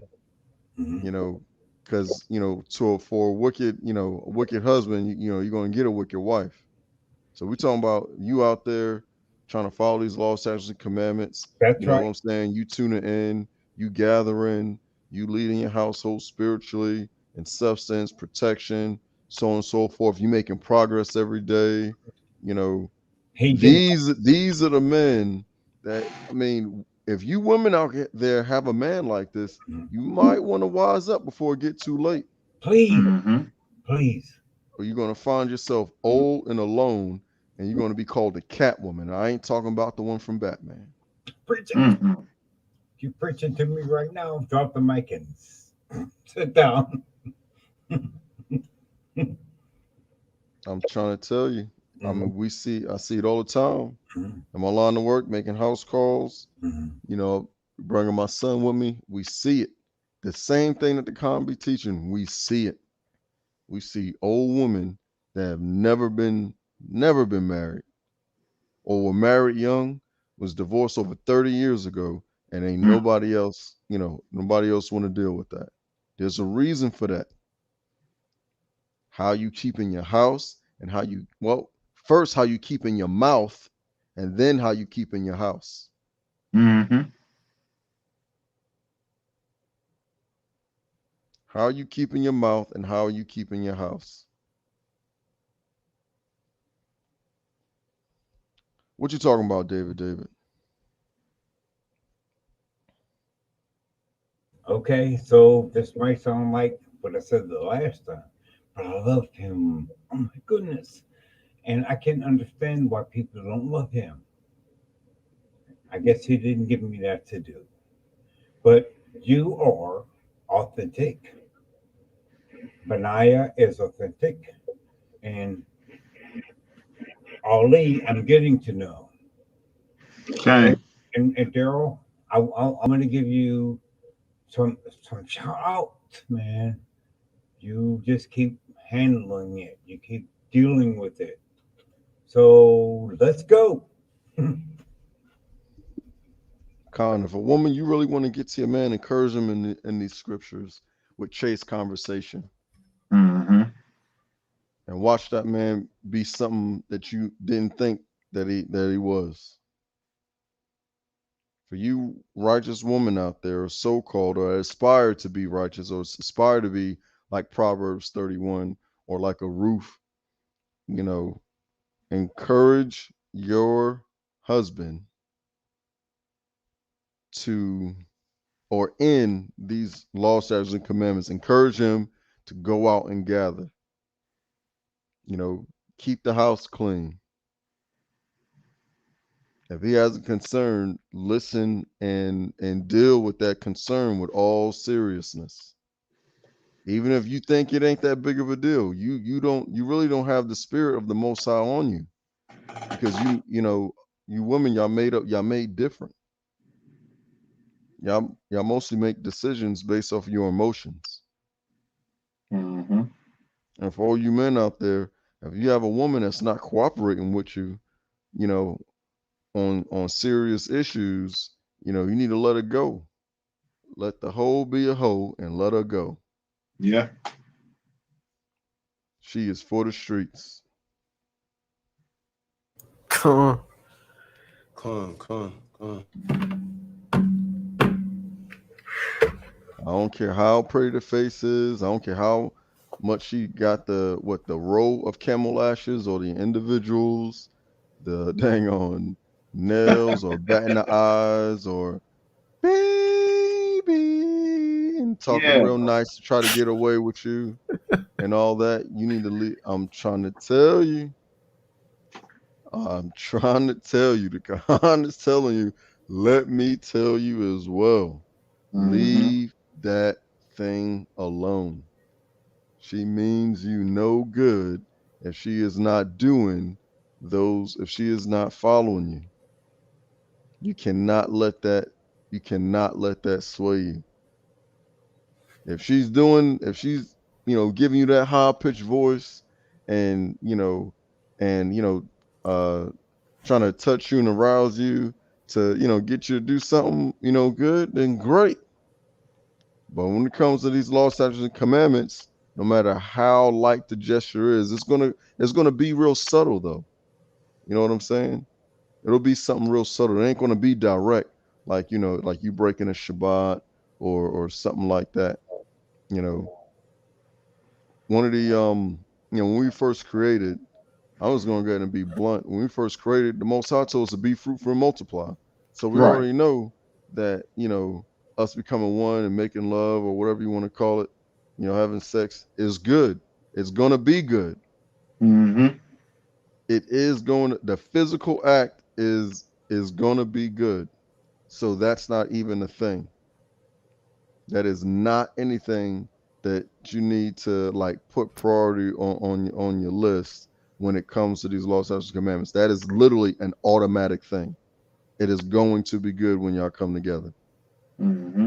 But a woman will control you about coming together to get you to bend to her will, and in the worst way. Starts being late for work, so to speak, missing appointments, not coming on these Shabbat lessons, breaking your word with the brothers, or even with your children, or your sons and daughters, so to speak, you know. And then, after so many of those tests, it'll come, hey, can you go and grab this from the store for me? No, good and well the damn sun's going down. Or you need to, or y'all might be in a little bit of a test financially, and she might ask you to get something, and if you're communicating with her throughout this financial test, she's going to ask you to get something that she know that you can't get, just to That's see what right. your reaction is. Or even worse, like I've experienced, just go out and just spend it. Go out and just be wasteful. Like, well, you the man. Mm-hmm. You the man, you'll take care of it. I was like, okay, this is what this thing is built up to. So, so believe me, when we say, actually, no, don't believe me. Believe, listen enough to go to them scriptures and read Ecclesiasticus chapter 25 and 26, Mm-hmm. the whole book of Proverbs. It is in there. It is in there. Don't do it. Do not do it. If she is not listening and you doing what you're supposed to do, man, let her go. Let her go. Shoot, because you're gonna end up spending more money in the end. trying to appease a woman that's going to eventually give her substance to a man who's not been into a will. Don't be that guy. All you young men out there, do not be that guy. Do not get caught up in them looks. Stay in them scriptures and discern them spirits. Please.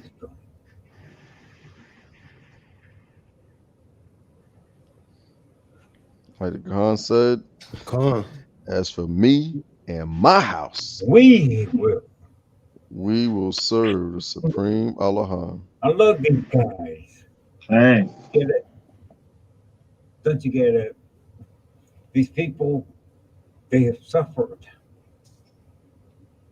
Hey, David, what does suffer mean? Go ahead, help the people out. They don't know what you're talking about.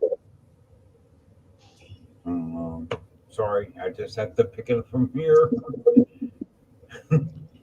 Benai, help them out. Okay, but I What does suffer mean?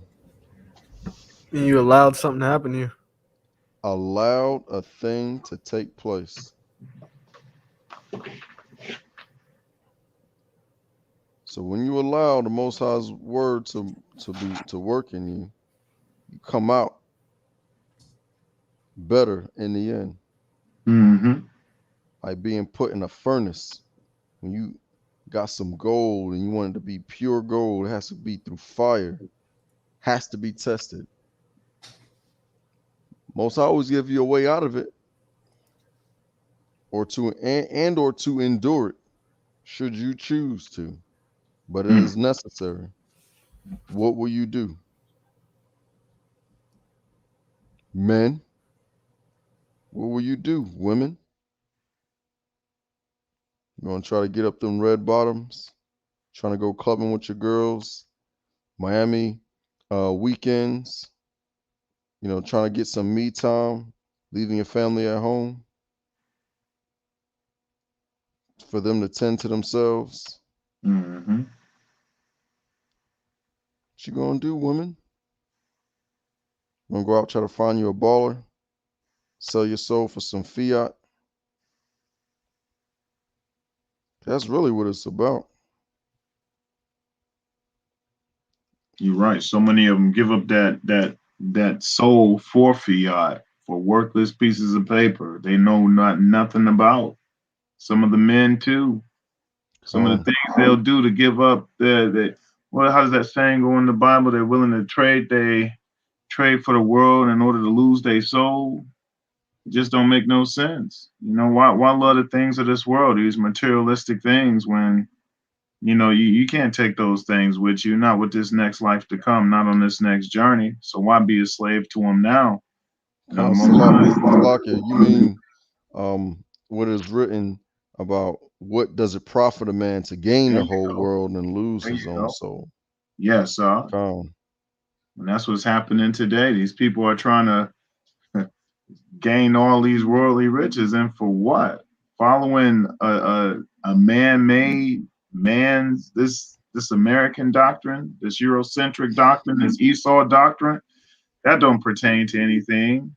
That doesn't pertain to anything at all. For a lot of people who are following self, no, you have a creator. The Most High is your creator. He's got an instruction manual called the Torah, the Bible, biblical instructions before leaving earth. It would be best to follow that, because there's no Esau running anything in this next life to come. Once this meat suit, this journey is over, you won't see Esau up there running the thing. The Most High say he is up there by himself. There's no one else up here besides him. I settle for those temporary things. Keep listening to Esau and these reprobated minds. You'll find yourself used and abused.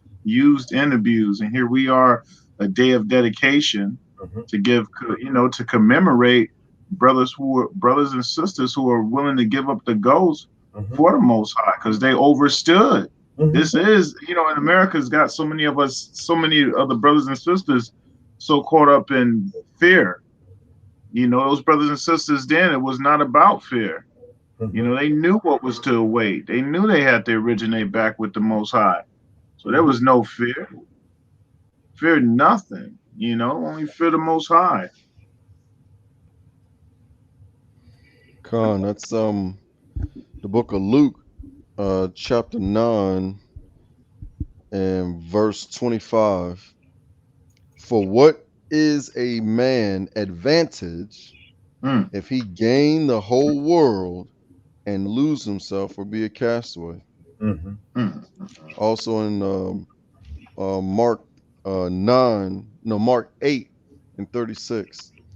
For what shall it profit a man if he shall gain the whole world, or Yeah. a woman Mm. shall My gain the whole world God, my God, my God. and lose his own soul? Mm. So you can go out, get your little red bottom, go out, get your head done. David, Yeah, I know, David's I hear going you, in man. tonight, isn't he, man? He is. Real, Man, real. David's getting really excited, isn't he? I love you. God. You are my people. I love y'all. I'm sorry. I'm inappropriate at times. God. Okay. All you women riding that carousel, when a bunch of rides up in you, you're gonna end up being you're gonna make yourself crazy if you're not already. Mhm. And then you're Mhm. gonna really need a divine intervention, because ain't no man gonna want to put up with that. Can't bring him no peace. You can't bring a man peace if you ain't got peace. Okay. And you're gonna really go through a submissive overhaul, or need to go through a submissive overhaul to even for a righteous man to tolerate you. But you can't help it. You ain't gonna know what's going on. All that male DNA you got up in you stored up over the years.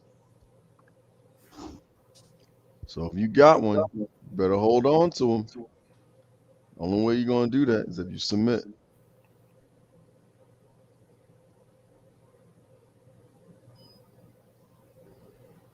No, that's all. That's all I got. Can someone remove that? Yeah, I think she was right to remove this chick. This chick is still going on, attacking, putting a lot of personal attacks. So yeah, someone go ahead and remove her. Man. Yeah, Kari. She's just been going on all night, like launching personal attacks. Oh yeah, time for you to go. Time for you to go.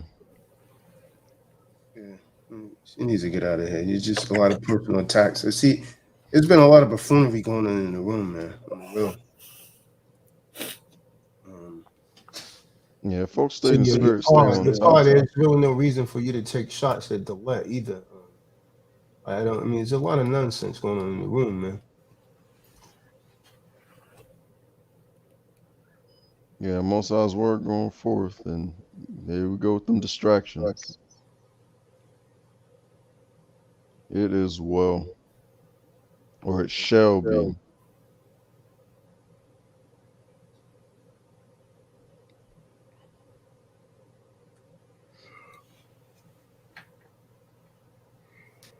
Yeah. Yeah. Don't just delete her message because she's been launching a lot of attacks just at Waters. So just go ahead and yeah, go ahead and remove her from the channel. Like all night, it's just I don't know. Kind of seems like lustly driven or something.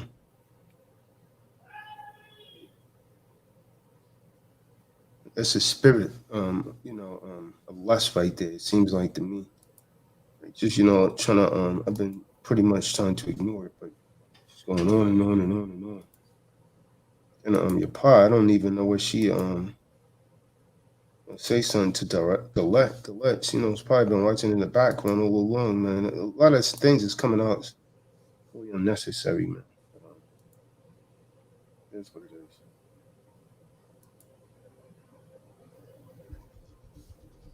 But you don't. I don't think that's appropriate to be attacking people like that. People gonna say what they want to say, man.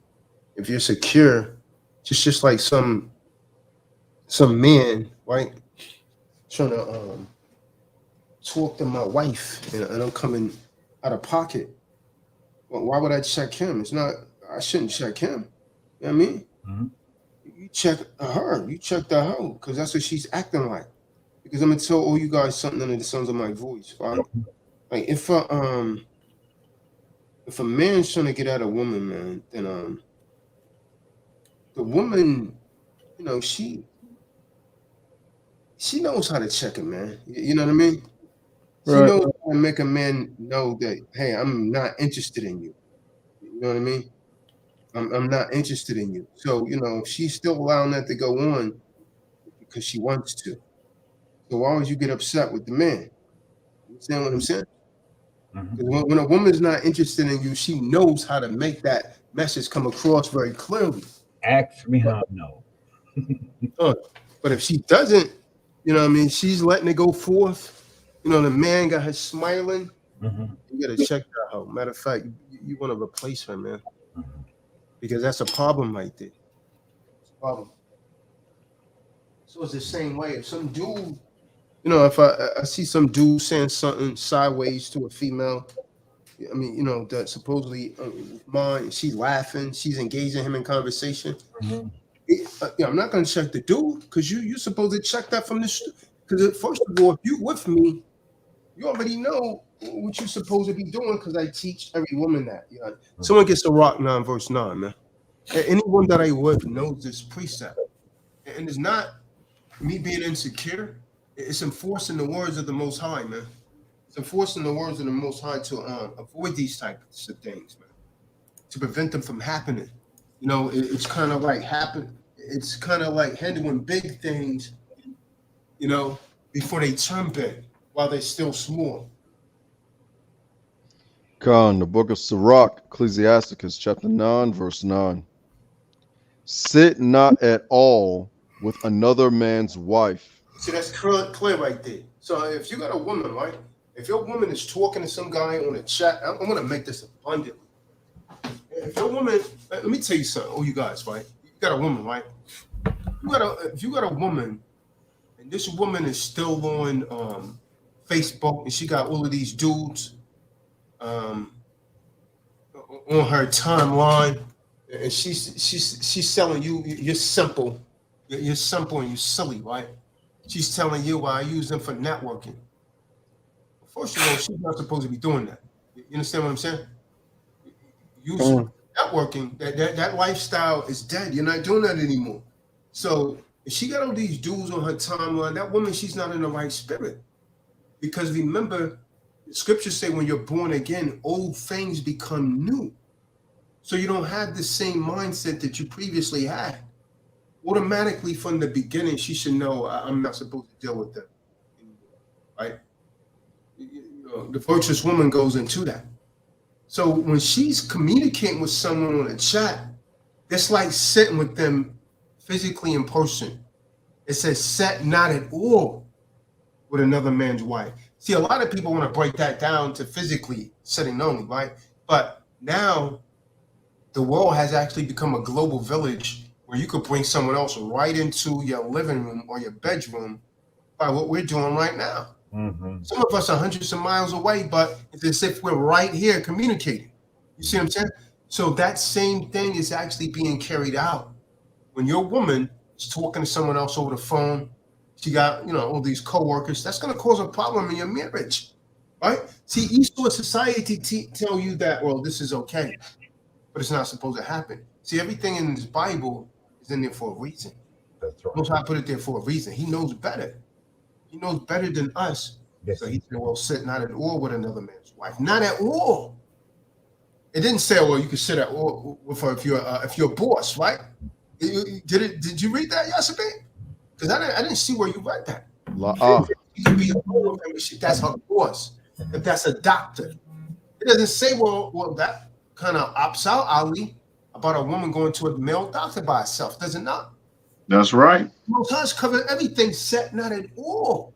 At all. Office by yourself. He's a man just like you and I. Mm-hmm. Look at him differently because, he's a physician. He's a man. He got the same lustful desires as every other man, right? Okay. But you want to hold him to some position? No, man.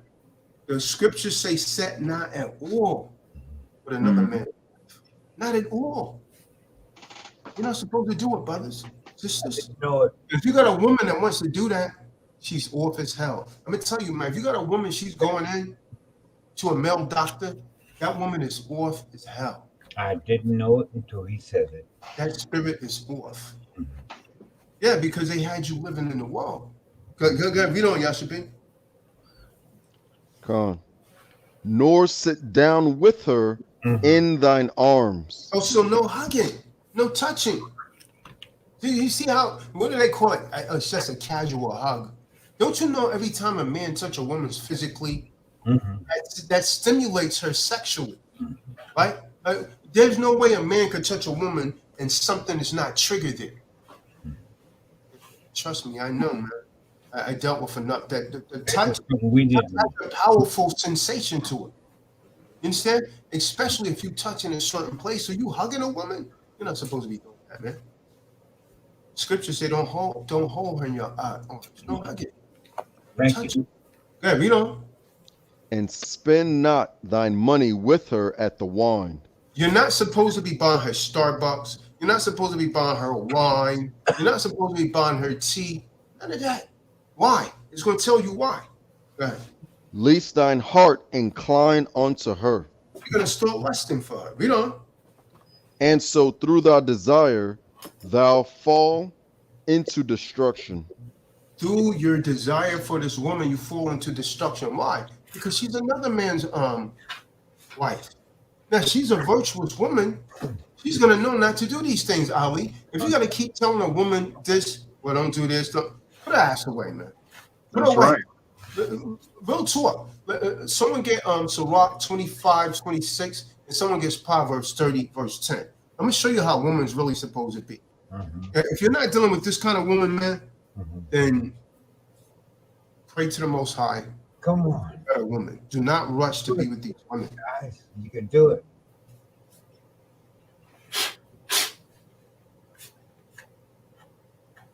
He's on it tonight, huh? He's on it. Another one.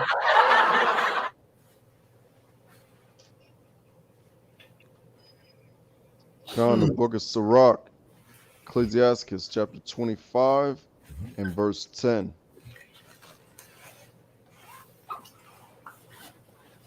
Oh, how great is he that findeth. No. Hold on, wait a minute. 25 and 26. Con, the book of Sirach, chapter 25, verse 26.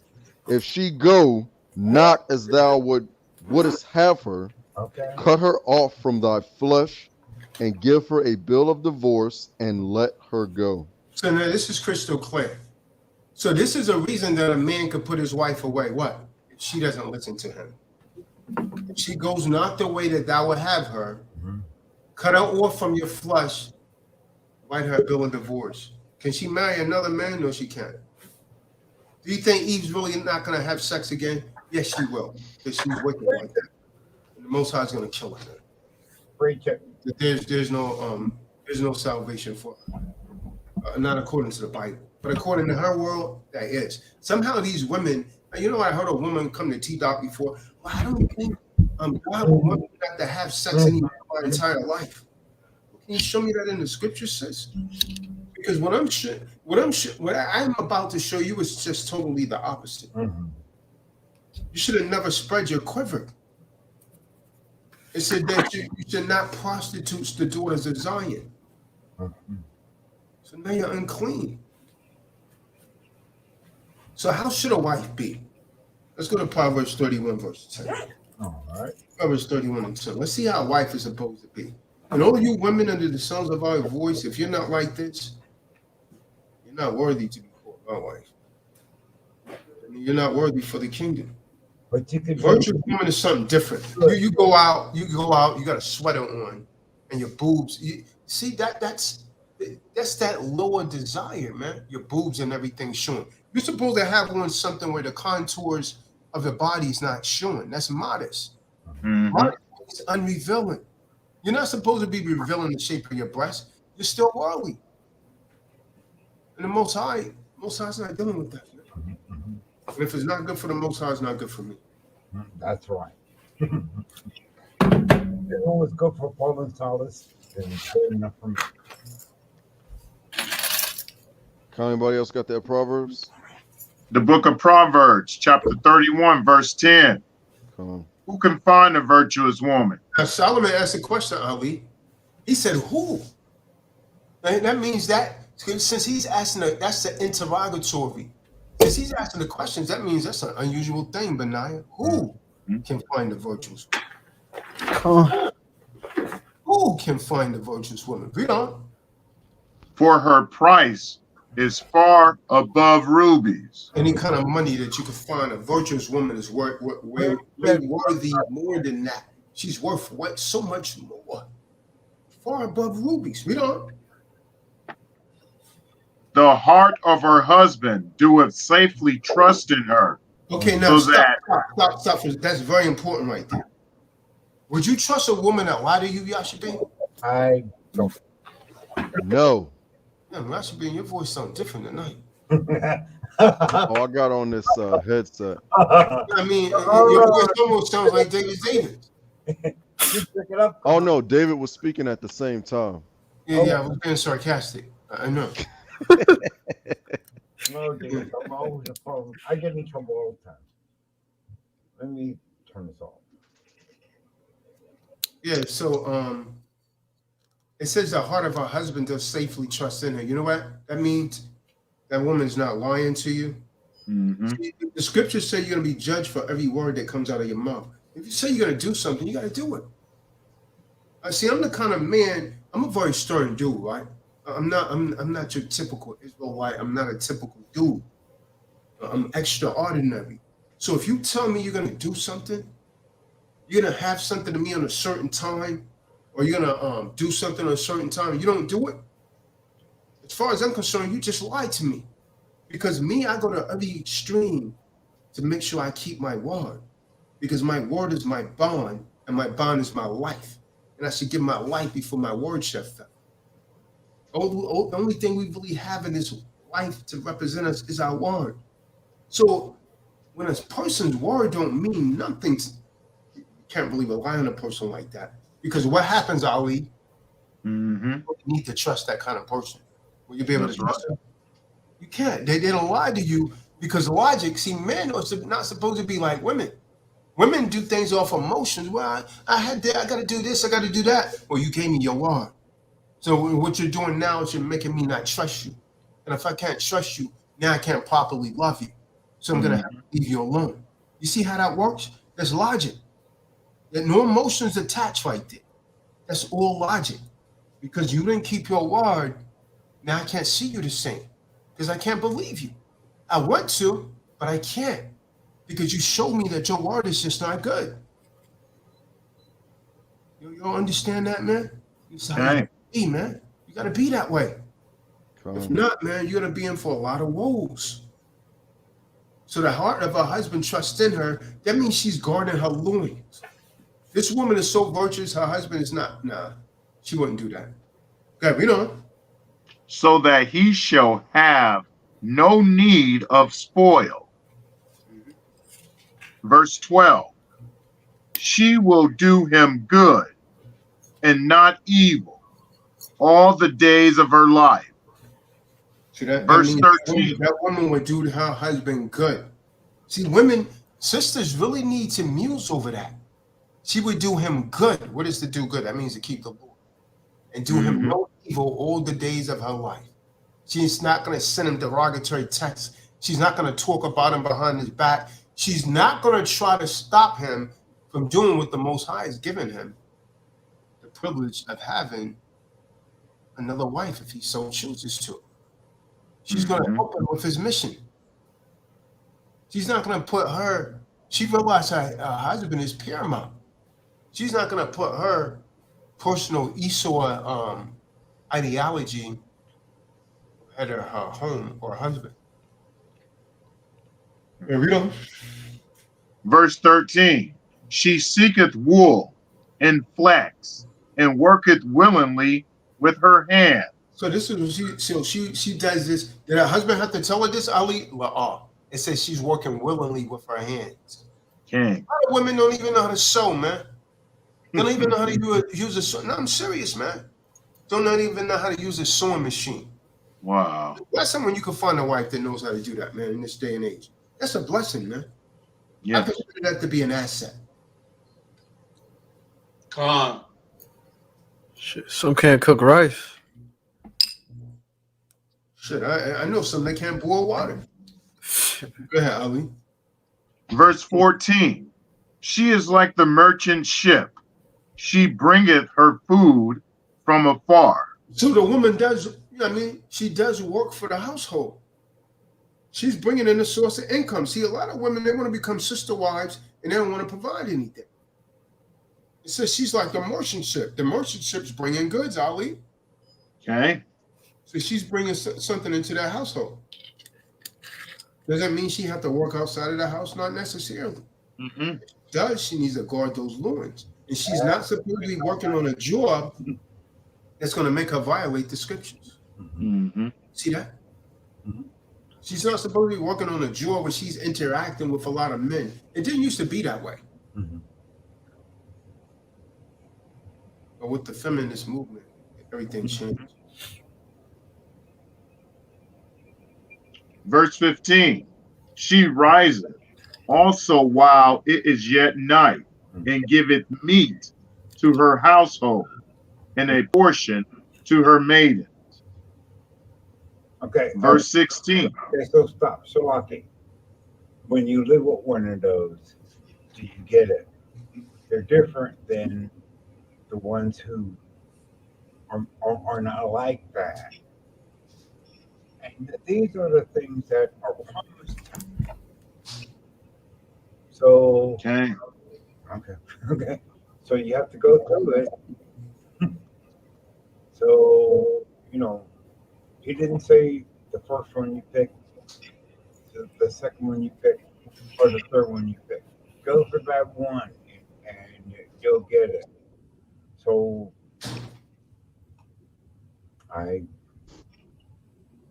What you mean by that, David? well, out of all the women that I had, none of them ever did that. But that's what I always wanted. I wanted them to do that. I did my part because I really don't have any choice. Because the world is relentless with me. But I guess the ones I picked, the Ruach was relentless. Okay. Okay, thank you. So that's what I want, Okay.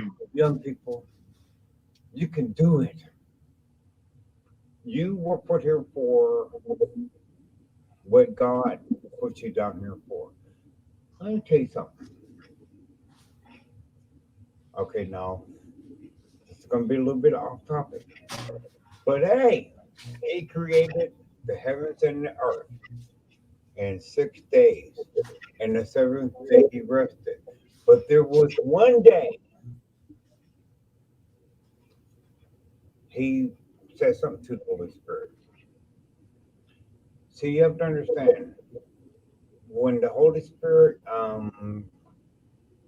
did the Holy Spirit thing, he was listening to the Father. Now, Hey, what scripture is that, David?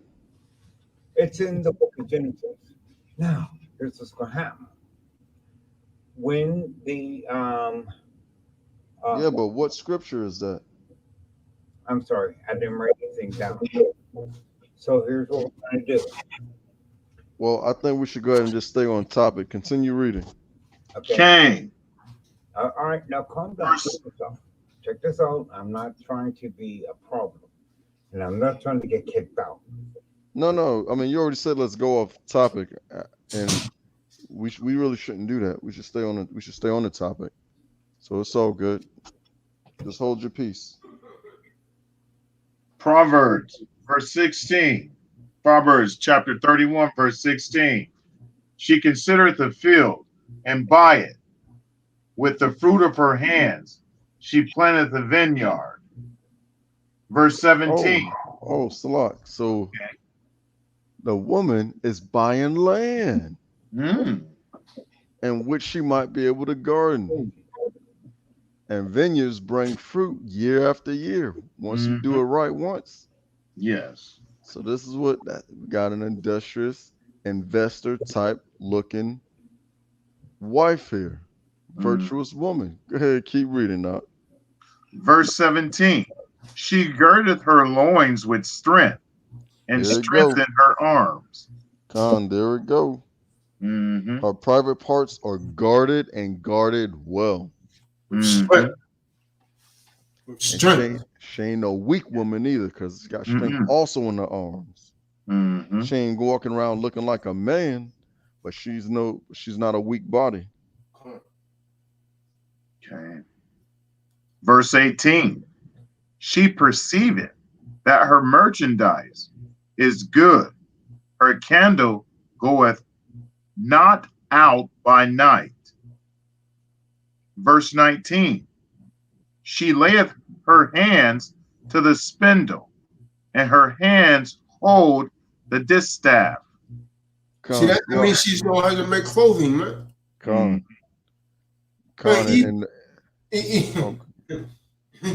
Eve can't even sew a damn hem in your pants. This woman know how to make clothing. Mm-hmm.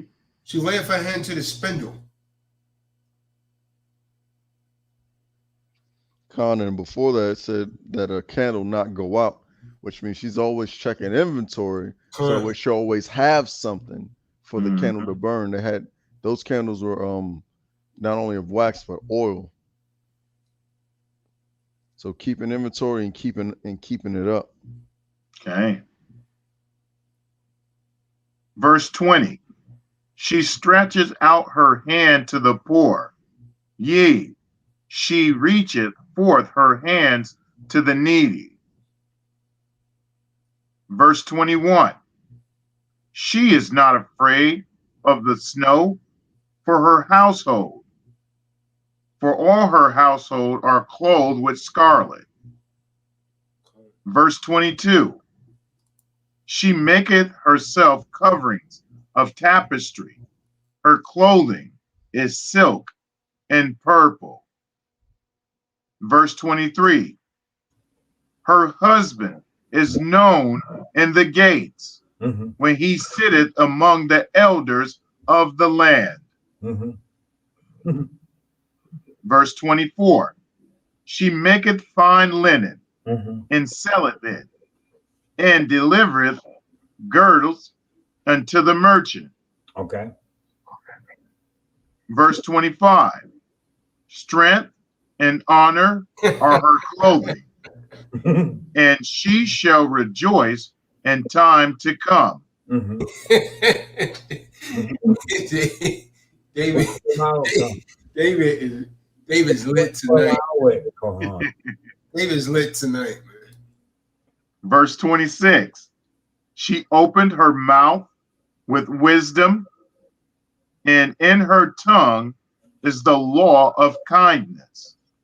Hold on a second. Now she opened her mouth with emotions. What that say? She opened her mouth with wisdom. No, and her tongue. Now she answers a matter before she hears the whole thing. How does she open her mouth? Opens her mouth with wisdom. Oh no, she try to finish your sentences and give an answer because she thinks she knows what you're going to say. Is that what that says? No, sir. With wisdom. She opened her mouth with wisdom. Verse 26. Yes. It's heavy right there. Yes, it is. They don't do that, not around these parts. It's heavy, Ali. That's heavy right there. That's cutting a lot of souls right there. Yes, indeed. Wow. Well, I love him. He's a wonder. Go on. Verse 27. She looketh well to the ways of her household, and eateth not the bread of idleness. Verse 20. So if she doesn't eat, Oh, so she doesn't eat the bread of idleness. Not that sloth type bread. So she ain't around here trying to play video games online, huh? She ain't scrolling through Facebook and Instagram or nothing like that. No, sir. No, General Yashabeam. Not at all.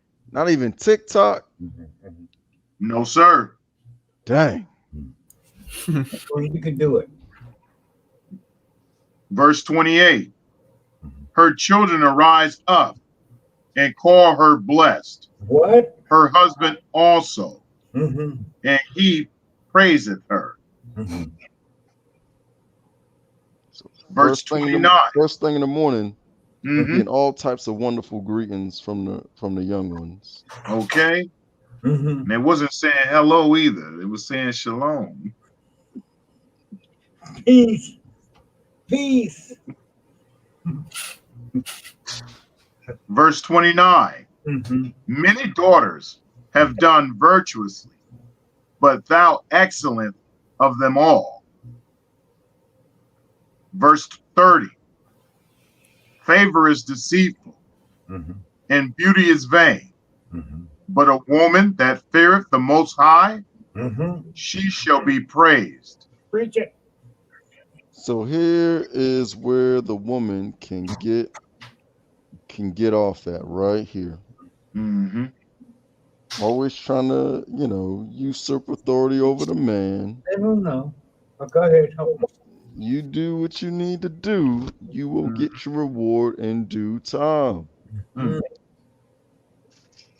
You winning conversation. You winning your husband over with you winning your man over with chase conversation. You go and get your reward. Mm-hmm. I know not one man that puts away a good woman. Mm. I know not one. Yeah. No man, that's word right there. No man is going to put away a good woman. No man is going to put away a woman that's submissive to him because he know that's an unusual thing to find in this earth. A man's not going to want to get rid of a good woman, man. So that should tell women something, man. You know what I mean? A man trying to put you away, you might want to check yourself. Get rid of a good woman, a woman that's submissive, a woman, because he knows it. This is an unusual thing I got here. That's right. She's doing what I say. Yeah, man. You can't lose with that, Ali. No, you can't. No, you that's a can't. man's heaven. Mm-hmm. Verse 31. Give her of the fruit of her hands, and let her own works praise her in the gates. So no A for efforts, huh? Mm-mm. You actually got to do something. That's right. It ain't what you say, it's what you do. Mm-hmm. Your works will praise you. That is that virtuous woman. So that means, and it says, give her the fruit of her hand. So if she ain't bringing forth no fruit, Mm-hmm. well, I'm going to take her shopping for her. Ooh, yes. What's there to show gratitude? If you're not cooking, if you're not keeping house, what's the need for me to show any gratitude? I see not one reason. Mm-mm. Just because you got a box. Next. Mm-hmm. Go get him. Don't get in the habit of rewarding ignorance. It'll bite you in the butt. And in the face and in the back. Okay. And on your neck. Go get him. Get him.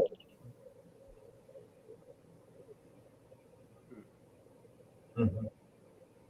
Yeah. So it is what it is. Yeah, you're the one, General. Go ahead. You can do it. I don't know what you mean by that, David, but thank you anyway. Come on. If you read the Bible, you're going to find out that the narrow road has a reward at the end of it. So we read the Bible and we be like, broad is the road to destruction, narrow is the road to, blah blah blah. There's a great reward on this narrow road at the end. So that's why they don't teach you that. You gotta get on the natural road. Narrow road, I'm sorry. It's a natural road for me, but come on. Y'all can do it. We're not trying to waste your time. We're trying to help you. We could be on here for like 9 hours. It's been a long message, man. Just realized we've been on for 3 hours and 10 minutes, man. Oh, really? That's what I'm trying to go on. Yeah. Look, let me tell you something, young one. I connected with you people. You are my people. Mm. I'm on the narrow road. Now I saw the end. He said, consider the prize or the, all these other scriptures and stuff. Wait till you see Hey, broken, Maui. the road. David, where are you? He lasted as long as he could. Okay, so David Squared, okay, where are you? you can make it. I don't control anything. Damn, thanks, killing. What they say. Thanks, killing. Yeah, See if they that's don't love you exactly or what whatever. that is. Thanks, killing, bro. When I fell in love with the Savior, other people love me. All right, man. Man, I like Mike Tyson, Peace. savior. So here's what's going to happen. And all that distance, man. Somebody broke him. Thanks, killing. there is a prize at the end of that narrow road. See, that's why they don't All right. about that. Because they Thanks, killing, know broken, man. about Yeah. that prize. I'm going to be broken. You can call me whatever. But I know I'm going on this narrow road and I saw the prize. Can't you see it? Wow. Can't you see it? Look at this right there. What I All can't that time thrown away. see it. I don't do anything. I haven't heard him sound like that in a I'm while, going man. for mine. All I can do is laugh, man. Yeah, I mean, to keep from being disappointed. Okay, so now here's what happened. Peace. Be still. If you are here under the sound of my voice, now calm down. My God, Church it is. his father. I listened to it a while back. Church it is. There's only one time he used that phrase, man. You know what it is, Yashabeam. Okay, so calm down. Calm. What's going to happen? Lit. What's going to happen? Wow. And Book of Proverbs, chapter 20, verse 1. Rescore. Wine is a mocker. Okay, calm down, calm down. They can throw all that stuff at you. But here's what I want. Wow. Calm down, calm down. Man. Calm down, calm down. You were doing so good, man. Put my money where my mouth is. Con. Book of Proverbs 31 and 4. Wow. It is not for kings. It is not for kings to drink wine, I know that. nor for princes But here's strong what happens. drink, I have to help these people because they don't know it. And lest they drink and we're forget the law and pervert the judgment hitting it of on the core. any afflicted. Yeah, he's gotten worse. Here's what's going to happen. I'm just trying to tell you what's going to happen. That's it. That's it. That's what I'm saying. Proverbs 31 and 6. What's gonna happen.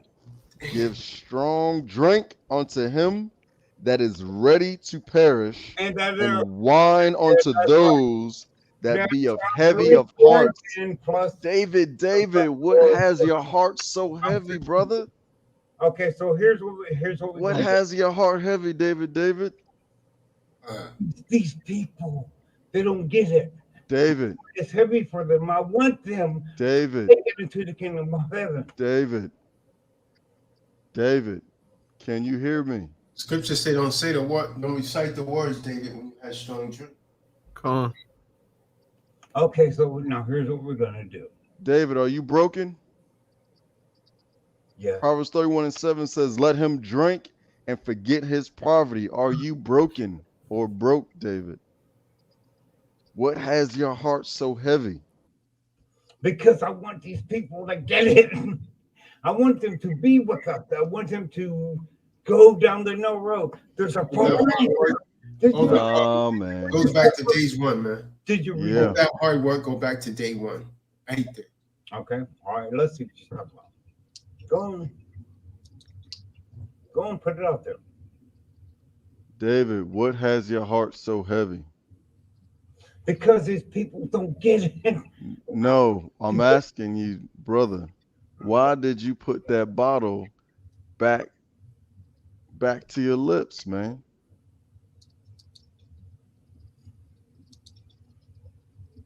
Okay.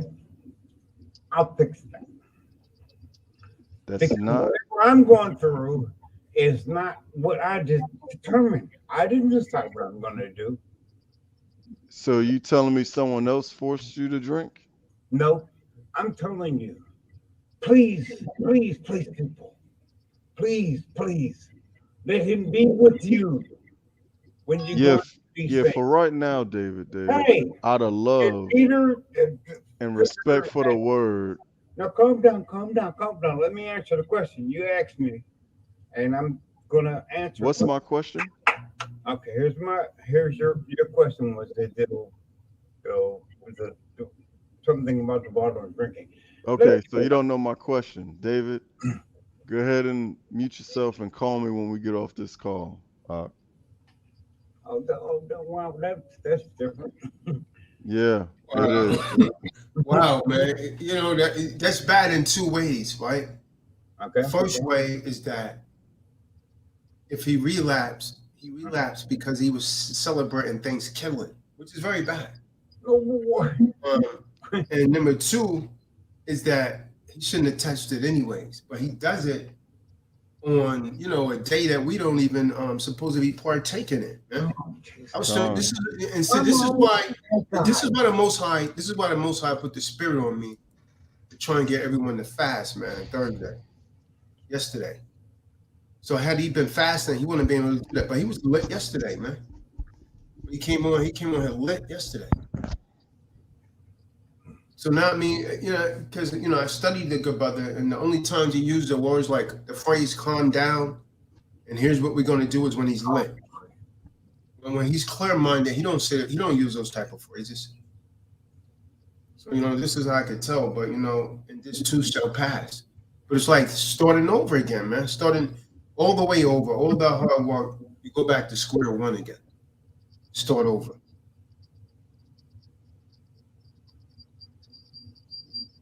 And, when you recover, you hate yourself for it. It's kind of like being on a diet, right? Mm-hmm. You're doing very good, man. You're losing weight, and all of a sudden you come around someone and say, yo, man, just have a couple cookies, man. Okay. Have a slice of pizza. And you eat it, you start thinking about how good it's going to taste in your mouth. And so you yield to it, and you eat it. And then you fat again. And you hate yourself for it. But you can't take it back. I hate that. Because now you got to start all over again. That's right. All right, now here's what you do, young ones. No, David. What's going to happen to you? Unfortunately, David, we're going to have to handle you accordingly. So don't just, it would be best from this day forward, or as of right now, say nothing about the scriptures while you're on live, because you are being laughed at. And it's, you know, wine's a mocker. Can I say? That's why I asked you. I read those scriptures and I asked you, what has your heart so heavy? All that time, man. All that time. You were doing so well. Yep. All that time, flushed down the drain, man. Okay. I even had you on the line to help screen a couple of brothers. Yes, sir. Well, you could tell, man, because his demeanor is utterly different when he's not under that influence. All right, Shalom, Ali. Be safe, kid. Come, Shalom. Shalom, Marks. All praises to the Most High for you, brothers. Thank you. Shabbat shalom. Shabbat shalom. Shabbat shalom. Shabbat shalom. Yeah, So man. oh, go ahead. All right. Not good, man. I just don't know, man. All that hard work, man. Yeah. Well, I was just gonna say, for you out there in the audience, as you guys have witnessing, David is definitely dealing with something, and it's been a while. We ain't giving up on the brother. We still right here, showing him love. You know what I'm saying? So if y'all out there, y'all dealing with something, you got a family here that'll, help support you and, point you in the right direction. But if you got a problem, if you have a vice with something, and you don't put something in its place, it is written when it comes back, finds that his house is swept clean, he's going to bring seven others with him. So the strong brotherhood will help keep that away. Yes, help. So, I mean, could be the spirit of lust, could be lying, stealing, cheating, or any one of the abominations. Staying with the brotherhood, staying on these calls will definitely keep you enough for you to make a sound and quality decision. Quality decision? What is a quality decision?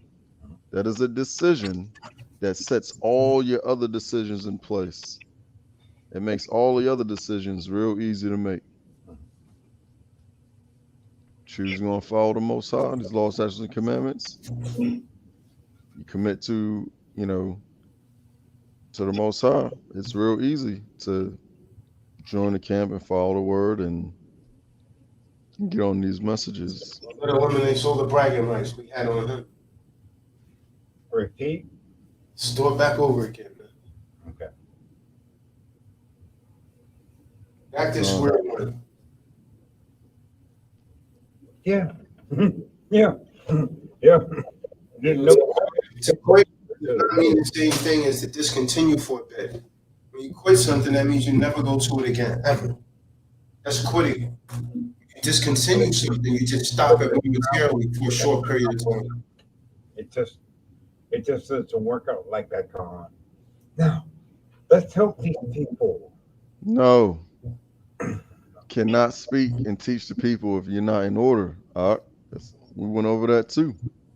Yeah, well, that's called democracy. No, that is not called democracy. That's called the law, statutes, and commandments of the Most High. As a matter of fact, let me bring that out for you. Okay, thank you. Help me. Help me. I'm here for help. I'm not here for taking over. I need help.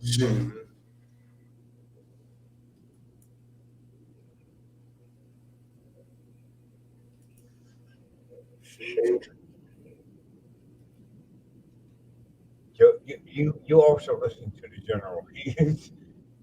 He's like that in natural. When you see him, he's like that. If you listen to him, he's like that.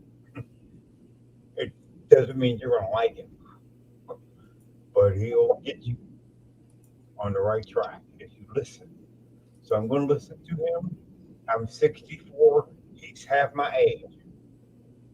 I'm gonna listen. I'm gonna listen. Well, that's only because I haven't given up the fight, man. Yes, that's right. That's the key word. It's fight. Oh my goodness. Oh boy. Come on, you young people, you can do it. These people are here. David, it's best that you just calm down and be quiet.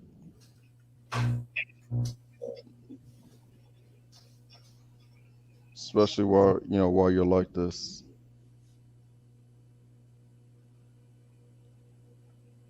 Okay, that's cool. But here's my thing. You know that most of the people that you're dealing with are like me.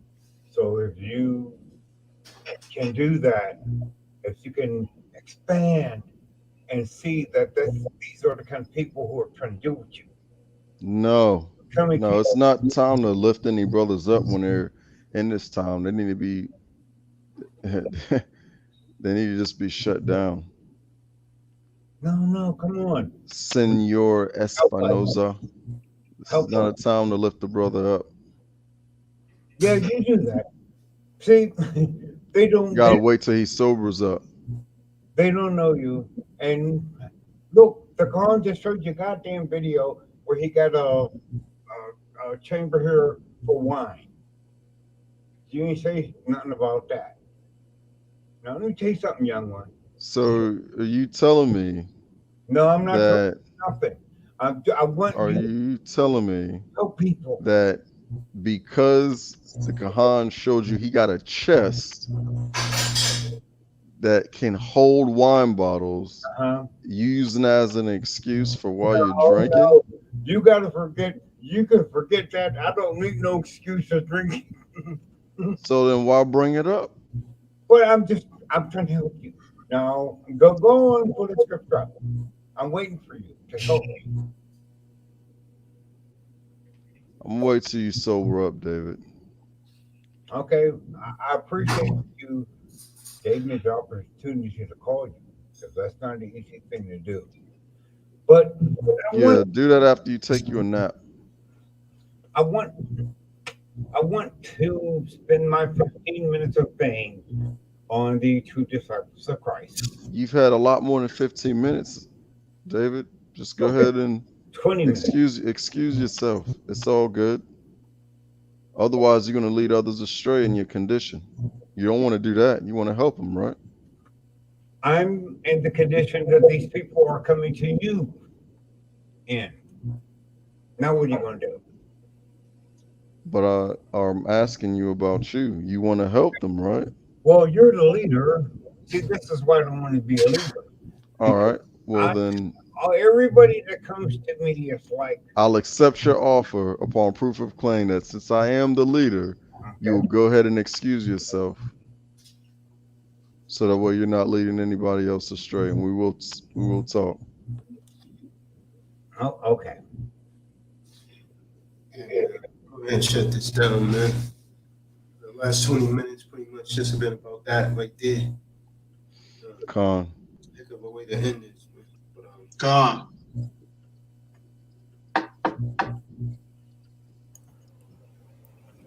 Gone. I love these guys. They really love y'all, new people.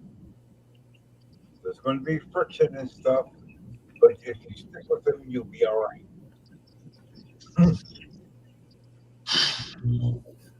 Sorry. Whatever they call me. I love you.